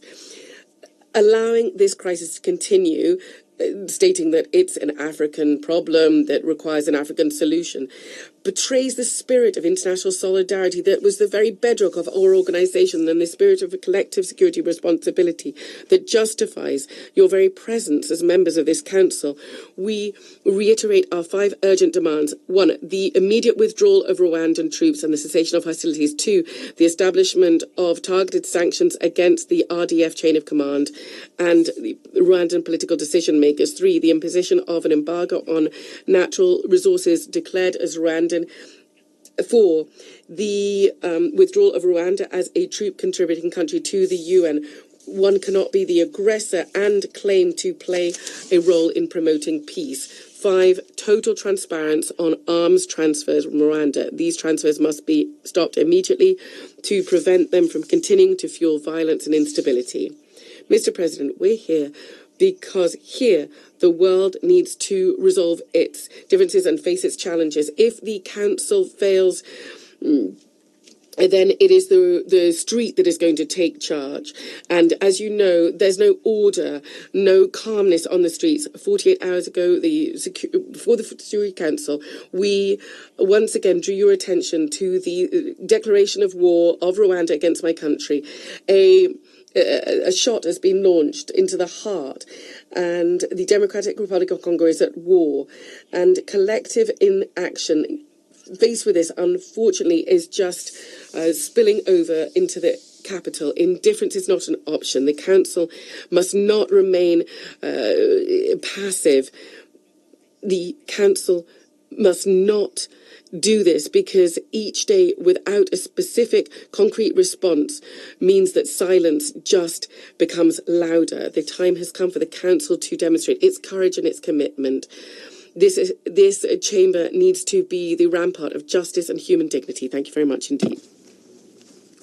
I thank Her Excellency Ms. Kaikwamba Wagner for her statement.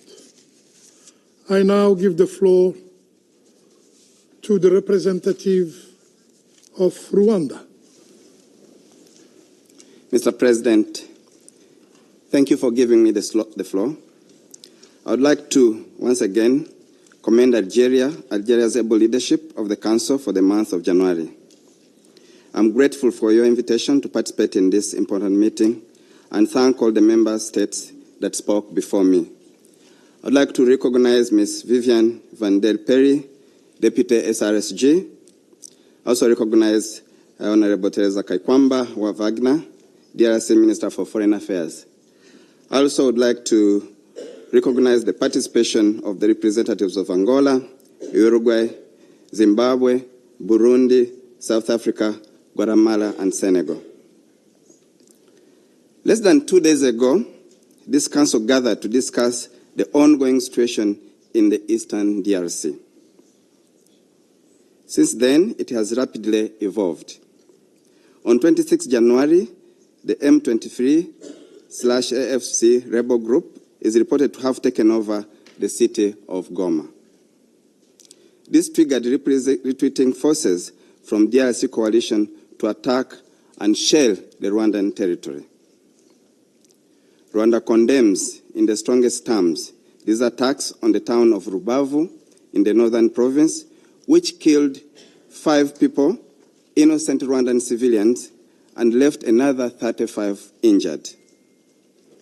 This indiscriminate shelling is unacceptable war crime, and further proof of the necessity of maintaining Rwanda's defensive posture put in place precisely to prevent this kind of threat. I would like to recall that these attacks are not the first, but the latest of a long list of provocative actions by the government of the DRC. I'd like to also recall that Rwanda has always shown restraint and sought to engage the DRC in dealing with the root causes of insecurity in the region and along our common border. Rwanda will always stand for peace, as we have the most to lose in the continuation of this conflict. I have always emphasized that Rwanda knows the dividend of peace. We suffered insecurity. Our nation was almost a failed state. So we have worked hard to build peace and to work for peace in the region. So we are strongly committed to peace, peaceful coexistence, and a peaceful region. The coalition of anti-Rwanda forces on our border poses an existential threat to our country, which is not the case for the government of Kinshasa, which feels insulated from whatever happens 2,000 kilometers away. The border of Rwanda is 2,000 kilometers away from Kinshasa. A shell from across in DRC that falls on Rwandan territory falls on a very densely populated villages, and lives are lost. Even one bullet takes a life. Those in Kinshasa will not stay awake when such insecurity happens. So we are very serious when we talk of an existential security threat to Rwanda. Mr. President, the action of this coalition are equally devastating for Congolese. Rwanda is providing humanitarian relief to incoming refugees together with the help of international partners on the ground. A temporary refugee camp has been set up in Rubavu to provide further assistance and shelter to those who are displaced. In addition, many countries have requested our assistance in facilitating the evacuation of their nationals, including European countries of origin of the mercenaries who have been deployed in eastern DRC. Rwanda also facilitated the transit of MONUSCO and other United Nations personnel through Kigali. Additionally, the hundreds of militia members and FARDC forces we have received have been disarmed and treated with respect and dignity in accordance with international law, and those who are sick are being treated. I would like here also to express Rwanda's condolences to MONUSCO forces that died in this process. On the contrary, we have been dismayed by the reports of attacks and looting of diplomatic missions in Kinshasa, including the Rwandan embassy and several other embassies of members of this council. These thuggish acts, most of which are committed in the passive presence of DRC security forces, are in total violation of international law, especially the 1961 Vienna Convention. Rwanda therefore calls on the DRC to take its diplomatic obligations seriously and hold perpetrators accountable. I'd like to emphasize that those who followed the media, the Rwandan embassy in Kinshasa was among those that was totally burnt down. Mr. President, the deteriorating security situation in the eastern DRC has only one immediate cause: the obsession by the president of the DRC for a military solution and thirst for regime change in Rwanda. We have said over and over to this council. Indeed, this situation could have been solved a long time ago if President Tshisekedi had demonstrated political will and good faith in finding a lasting solution to this conflict.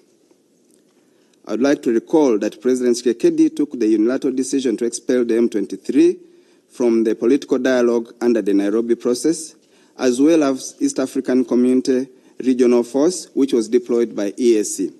Yet the EAC Regional Force had led to a ceasefire that held for 6 months, which led the M23 to relinquish 80% of the territory it was holding. This was from March 2023 to September 2023.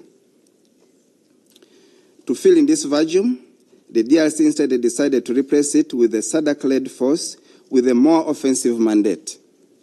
These two unilateral decisions by President Tshisekedi have caused the Nairobi process to stall, despite numerous attempts to revive it.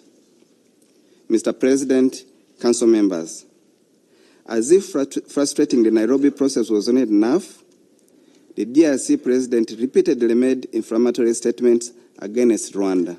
For instance, in December 2022, in a statement addressed to Rwandan youth, he promised to help them, and I quote his exact words, "Get rid of this diabolic regime in Kigali." Those are the President's words. Moreover, in December 2023, during the last campaign, he doubled down saying that he would bomb Kigali without even setting boots on the ground. These are the exact words of the President of DRC against Rwanda, promising to cause regime change. This echoes a similar statement made on 17th November 2024 in Katanga, when he told military and provisional leadership that if he is given the opportunity to revise the constitution, he would use this new term to overthrow the government in Kigali. Those are clear and constant threats that Rwanda will never take lightly. To implement these threats, President Tshisekedi has mobilized a large coalition which includes the FDLR, genocidal militia, European mercenaries, Wazalendo militias, Burundian armed forces, and some DRC. Council members, consequently, Rwanda calls on all foreign forces deployed in the DRC to withdraw from this coalition only aimed at harming Rwanda. I wish to stress that the international community, including some members sitting in this council, have their fair share of the blame in what is happening today in the DRC, at least to condemn even threats of regime change from one member state to another. You also chose to turn a blind eye on these inflammatory statements and the build-up of the aforementioned military coalition, never once condemning the regime change agenda behind them. Mr. President, Council members, Rwanda remains committed to the Rwanda process, given important milestones that were achieved in the process that was led by President Lorenzo and Angola. And one of the milestones, the adoption of a concept of operations, the CONOPS, of the harmonized plan for the neutralization of the FDLR and lifting Rwanda's defensive forces, and a ceasefire that was agreed and was holding from August 2024. The remaining security issues between Rwanda and the DRC was the AFC M23 question. This question was therefore to be addressed.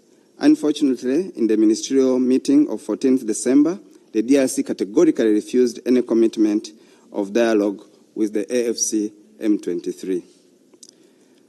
This then prevented a consensus on a draft peace agreement to be signed the following day by heads of state. Therefore, the only solution was to postpone the summit, as Rwanda is not interested in just a photo op.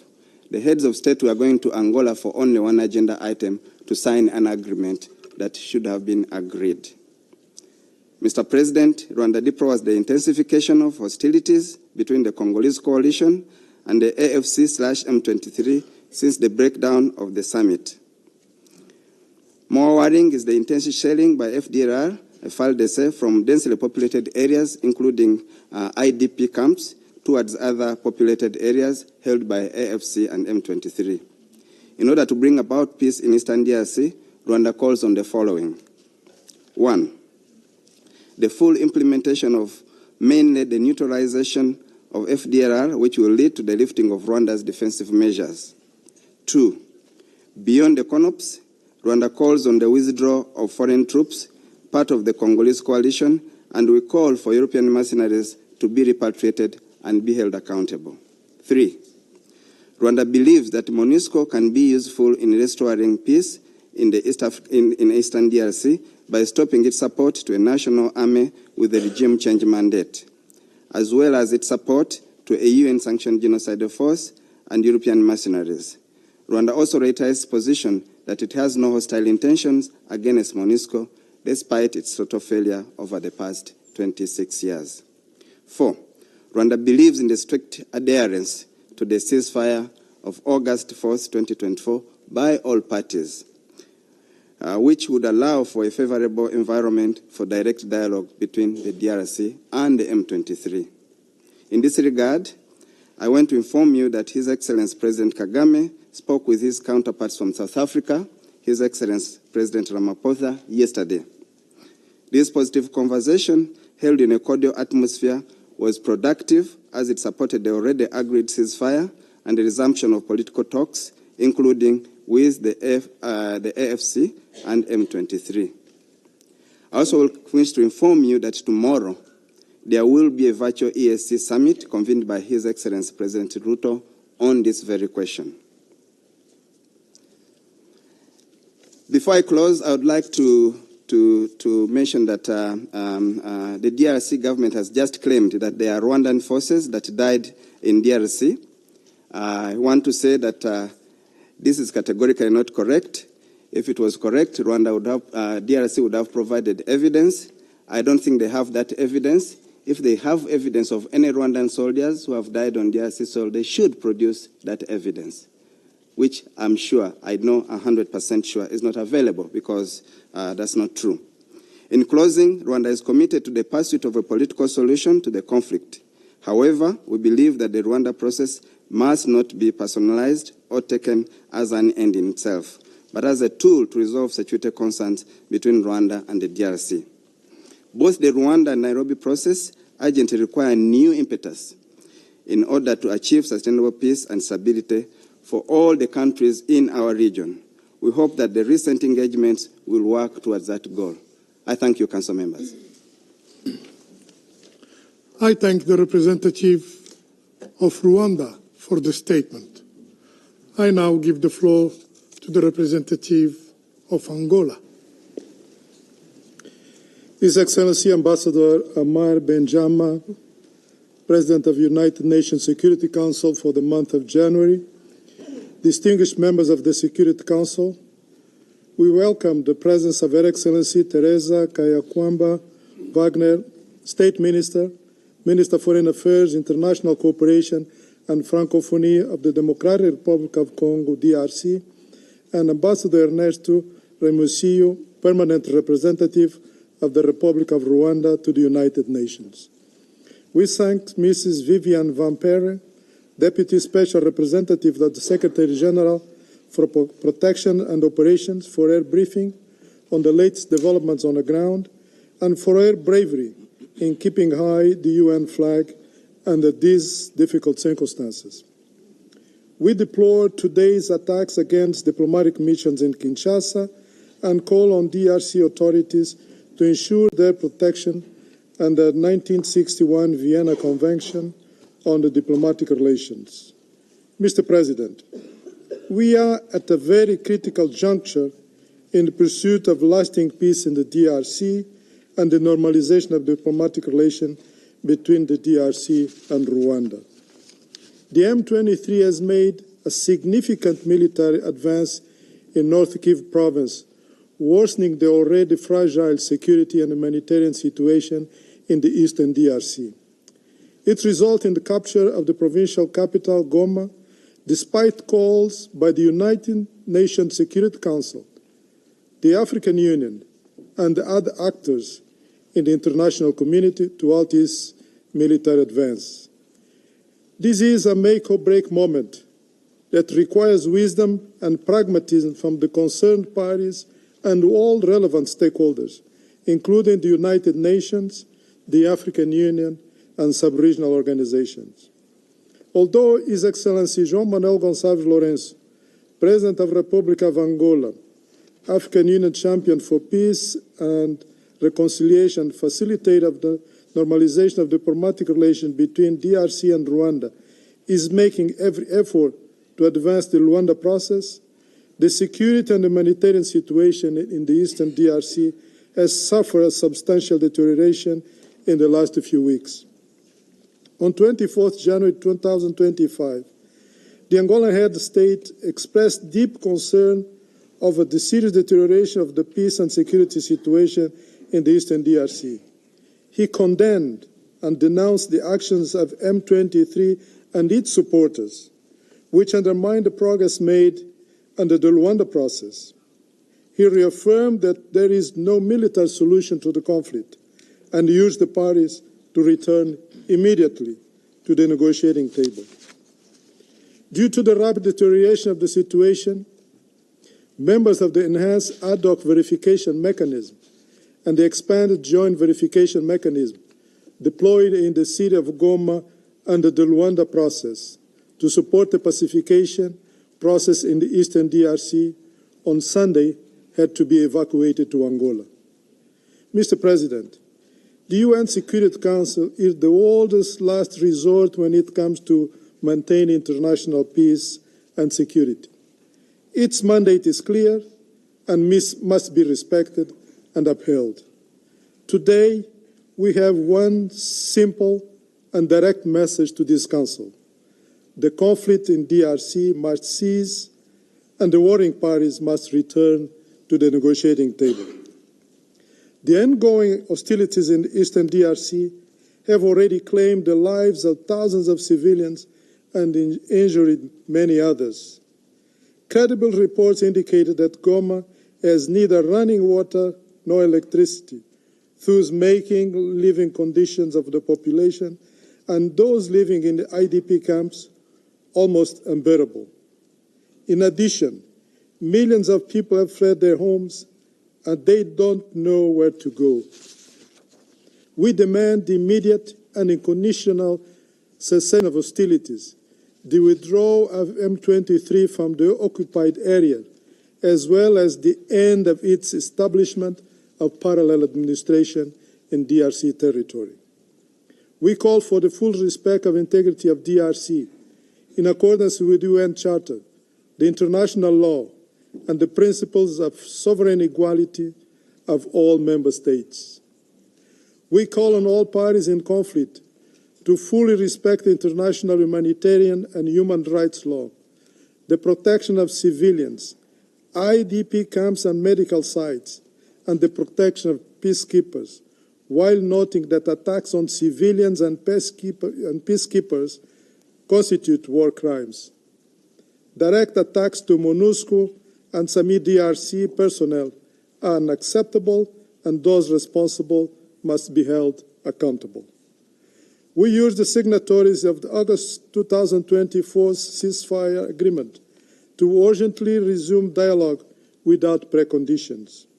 In this context, we call on both parties to return to the Rwanda process under the facilitation of His Excellency João Manuel Gonçalves Lourenço, President of the Republic of Angola. Mr. President, the hardly won gains achieved through the Rwanda process following months of intense negotiation must be preserved. In his capacity as the African Union champion for peace and reconciliation, mandated to facilitate the mediation between Rwanda and DRC, His Excellency João Manuel Gonçalves Lourenço undertook several initiatives to resolve the difference between the two countries and made substantial progress, including the signing of the DRC-Rwanda ceasefire agreement on the 30th July 2024, which entered into force on 4th August 2024. On 15 December 2024, he convened a summit of the presidents of the two countries, which was subsequently postponed due to disagreement regarding how to address the M23 issue. We reiterate our call for a speedy and unconditional de-escalation of hostilities and genuine and renewed commitment to peace by both sides.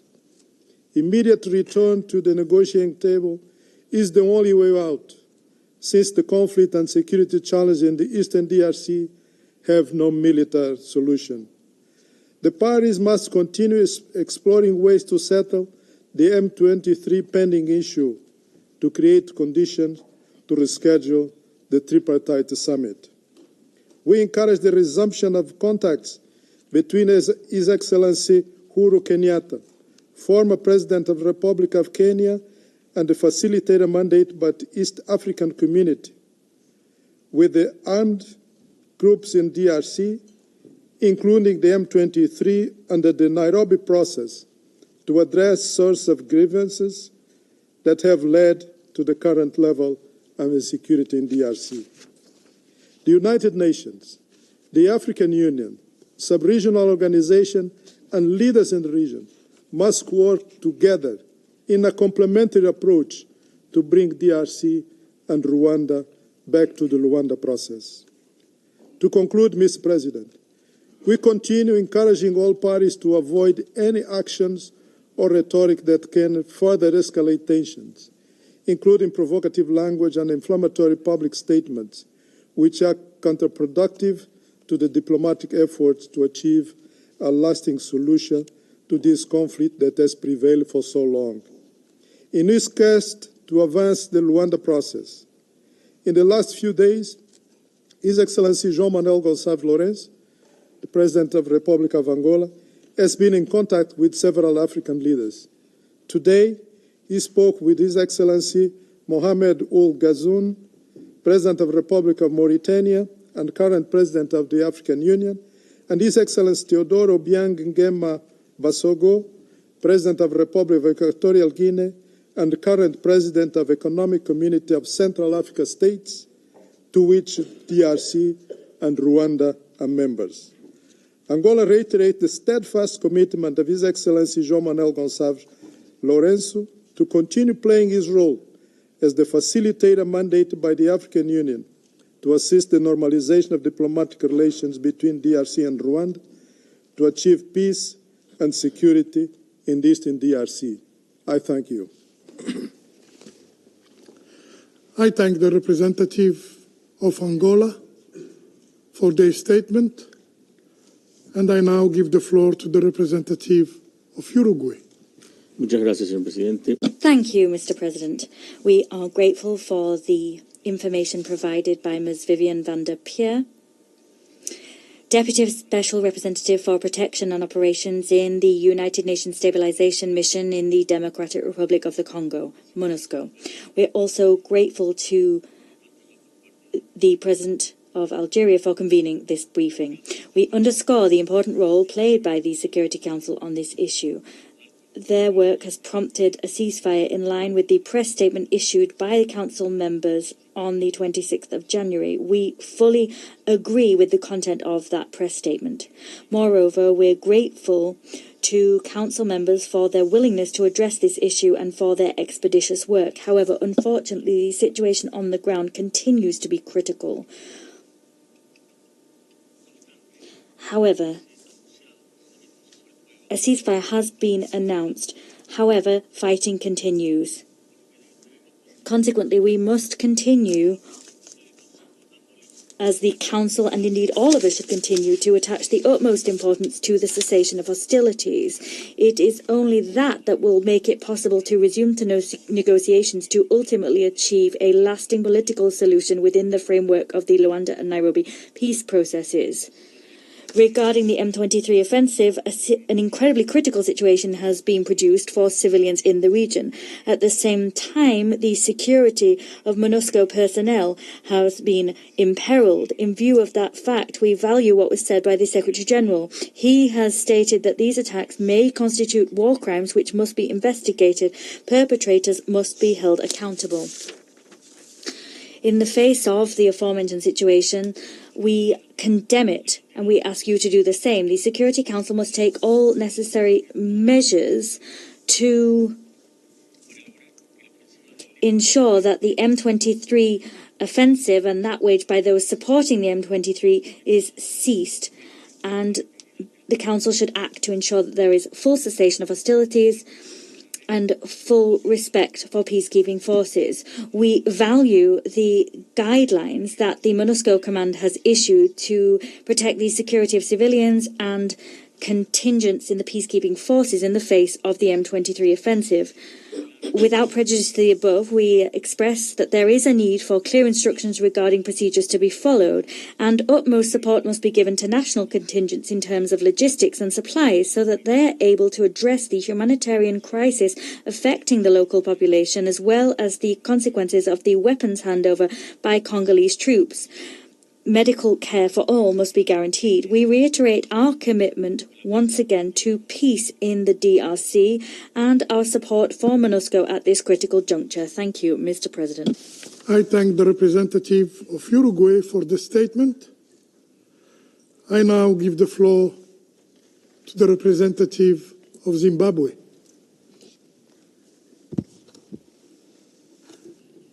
Thank you, Mr. President. On behalf of the Southern African Development Community, SADC, allow me to express our gratitude to you for convening this urgent meeting to address the escalating situation in the Democratic Republic of Congo. That we meet again on this issue following the session on Sunday, the 26th of January, underscores the gravity of the unfolding crisis. We welcome the briefing by Deputy Special Representative Vivian van der Peer, and we also recognize the presence of the Foreign Minister of the DRC, Her Excellency Therese Wagner.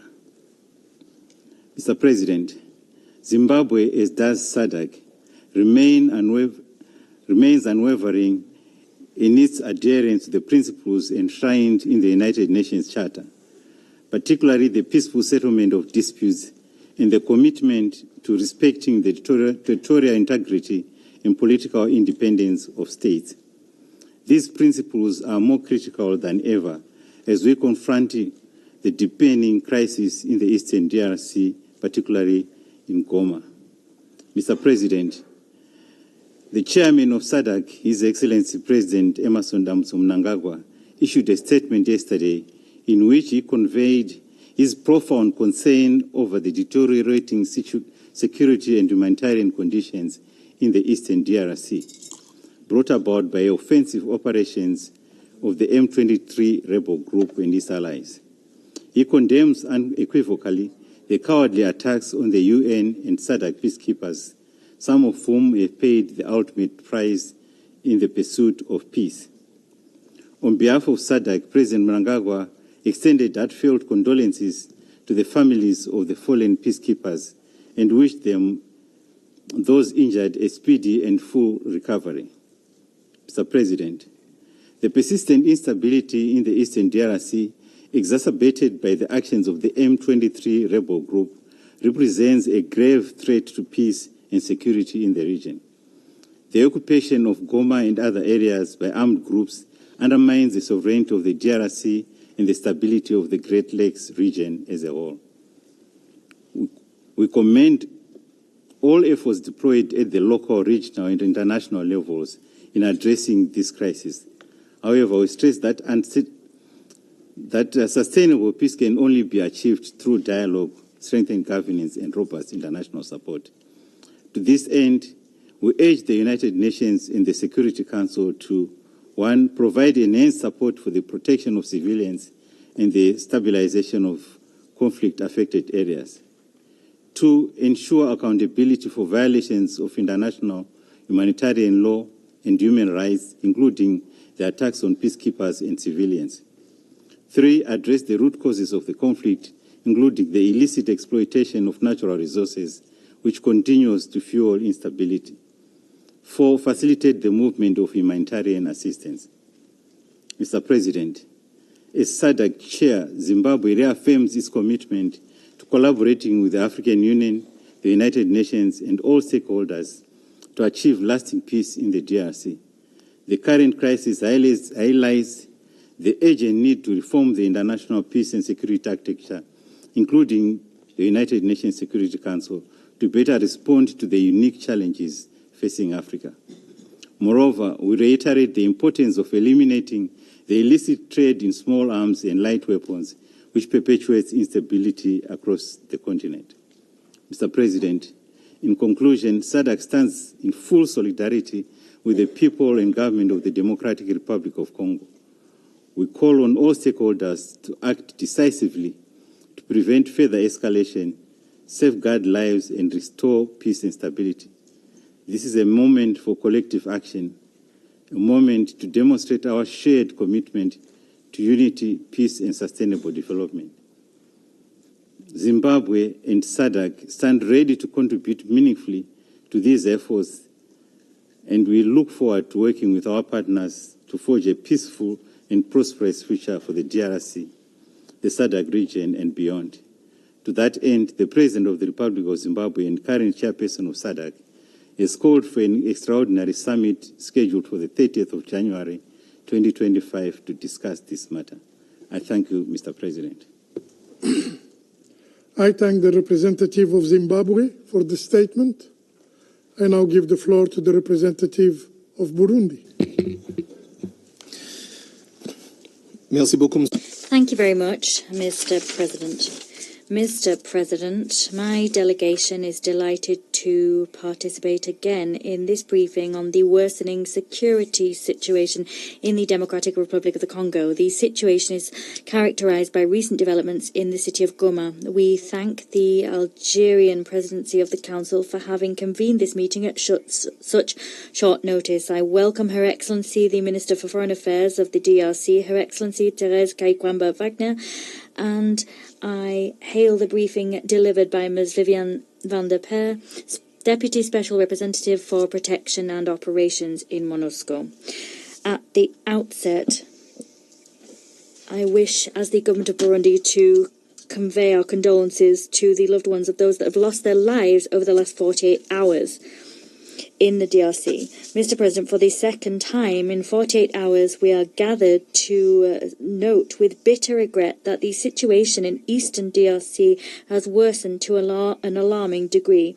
The time has come for words to give way to tangible action. As we stated 2 days ago, Burundi staunchly supports the principle of the peaceful coexistence of nations, and we categorically reject proxy wars. Mr. President, over almost 3 decades, Eastern DRC has become the theatre of untenable massacres, a theatre of armed conflicts, exceptional in their violence. These conflicts have been fueled by foreign interests and undermine peace efforts, as well as fanning the flames of local tensions. Every day, grave violations of human rights are noted, and the number of victims now stands in the millions. Recent developments in Goma bear witness to a potential regional conflagration. If no tangible action is taken today to condemn those responsible and thwart their plans, we risk becoming the witnesses of a disaster, and history will hold us directly accountable. To date, Burundi has commended bilateral agreements reached with DRC in terms of military cooperation to ensure the security of our common borders. Allow me just to issue an aside at this juncture. Burundi is not part of any coalition.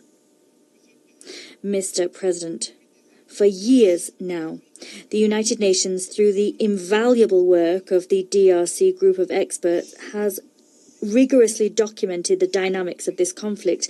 Myriad reports have been presented before this chamber, emphasizing the involvement of external actors known to support local armed groups. We've had reports of flagrant violations of human rights and the systematic pillaging of DRC's natural resources. How many more reports do we need to hear before the international community, and in particular the Security Council, shoulders its responsibilities? 48 hours ago, during our address, we asked ourselves questions about the deafening silence of the Security Council at a time when thousands of lives are being tragically lost every day. Where is the international community? Where is the Security Council, which is so ready to act in other conflicts? Should we interpret this silence as bias? As Martin Luther King Jr. once said, in the end, we will remember not the words of our enemies, but the silence of our friends. Let us not be those silent friends. Let us stand on the side of the United Nations Charter to save the order established in San Francisco in June 1945. Mr. President, this conflict has raged on for decades, and yet no resolution has condemned Rwanda as the perpetrator of the flagrant violations of the principles of national sovereignty and territorial integrity of the DRC. Rwanda doesn't even deny its presence on the ground, nor its support for the M23. That has been emphasized by more than 3/4 of the council members during the last meeting held. The territorial integrity of the DRC cannot be imperiled. Armed incursions, the pillaging of its natural resources, and repeated border violations must immediately stop. Given the security and humanitarian situation, Burundi will always champion full respect for international law and IHL. With that in mind, Burundi condemns flagrant violations of international law and international humanitarian law. We call for an immediate cessation of hostilities in eastern DRC and for us to ensure that this territory does not become an arena for indirect confrontation between regional and international stakeholders. We support efforts made within the Luanda and Nairobi processes by demanding that all parties uphold commitments made. We demand the withdrawal of Rwandan forces from the DRC, and we reiterate our commitment to the sovereignty of the DRC being upheld, as well as our commitment to its territorial integrity, its political independence, and its right to defend itself against any external act of aggression. We recommend that support continue to be provided to civilians and those displaced by this war in order to ensure that we meet their basic needs. Particular care must be given to women and children. To conclude, as we have already stated, the Security Council must pay heed to the legitimate demands of the government and people of the DRC. I thank you. I thank the representative of Burundi for the statement. I now give the floor to the representative of South Africa. Mr. President, thank you for convening a second meeting within just a few days of the current tenuous situation in the Eastern DRC. The situation on the ground remains dangerously fluid as M23 continues its offensive campaign in North and South Kivu. We thank the Deputy Special Representative, Ms. Viviane van der Peer, for her briefing. And again, we wish to recognize the presence of Minister Therese Kayikwamba-Wagner in the chamber. Since the last meeting of the Council on the situation in the Eastern DRC, 4 additional South African peacekeepers lost their lives in the continuing conflict in Goma. On 27th January 2025, M23 launched several mortar bombs aimed at Goma Airport, which landed in the base of the South African troops, killing 3 soldiers and injuring some troops. A 4th soldier, as Minister said earlier, succumbed to his injuries sustained during the weekend attacks. This illustrates that the M23 is well-resourced and would have acquired such resources through means that are against the sanctions imposed by this Council. It is a contradiction in terms that a major UN peacekeeping troop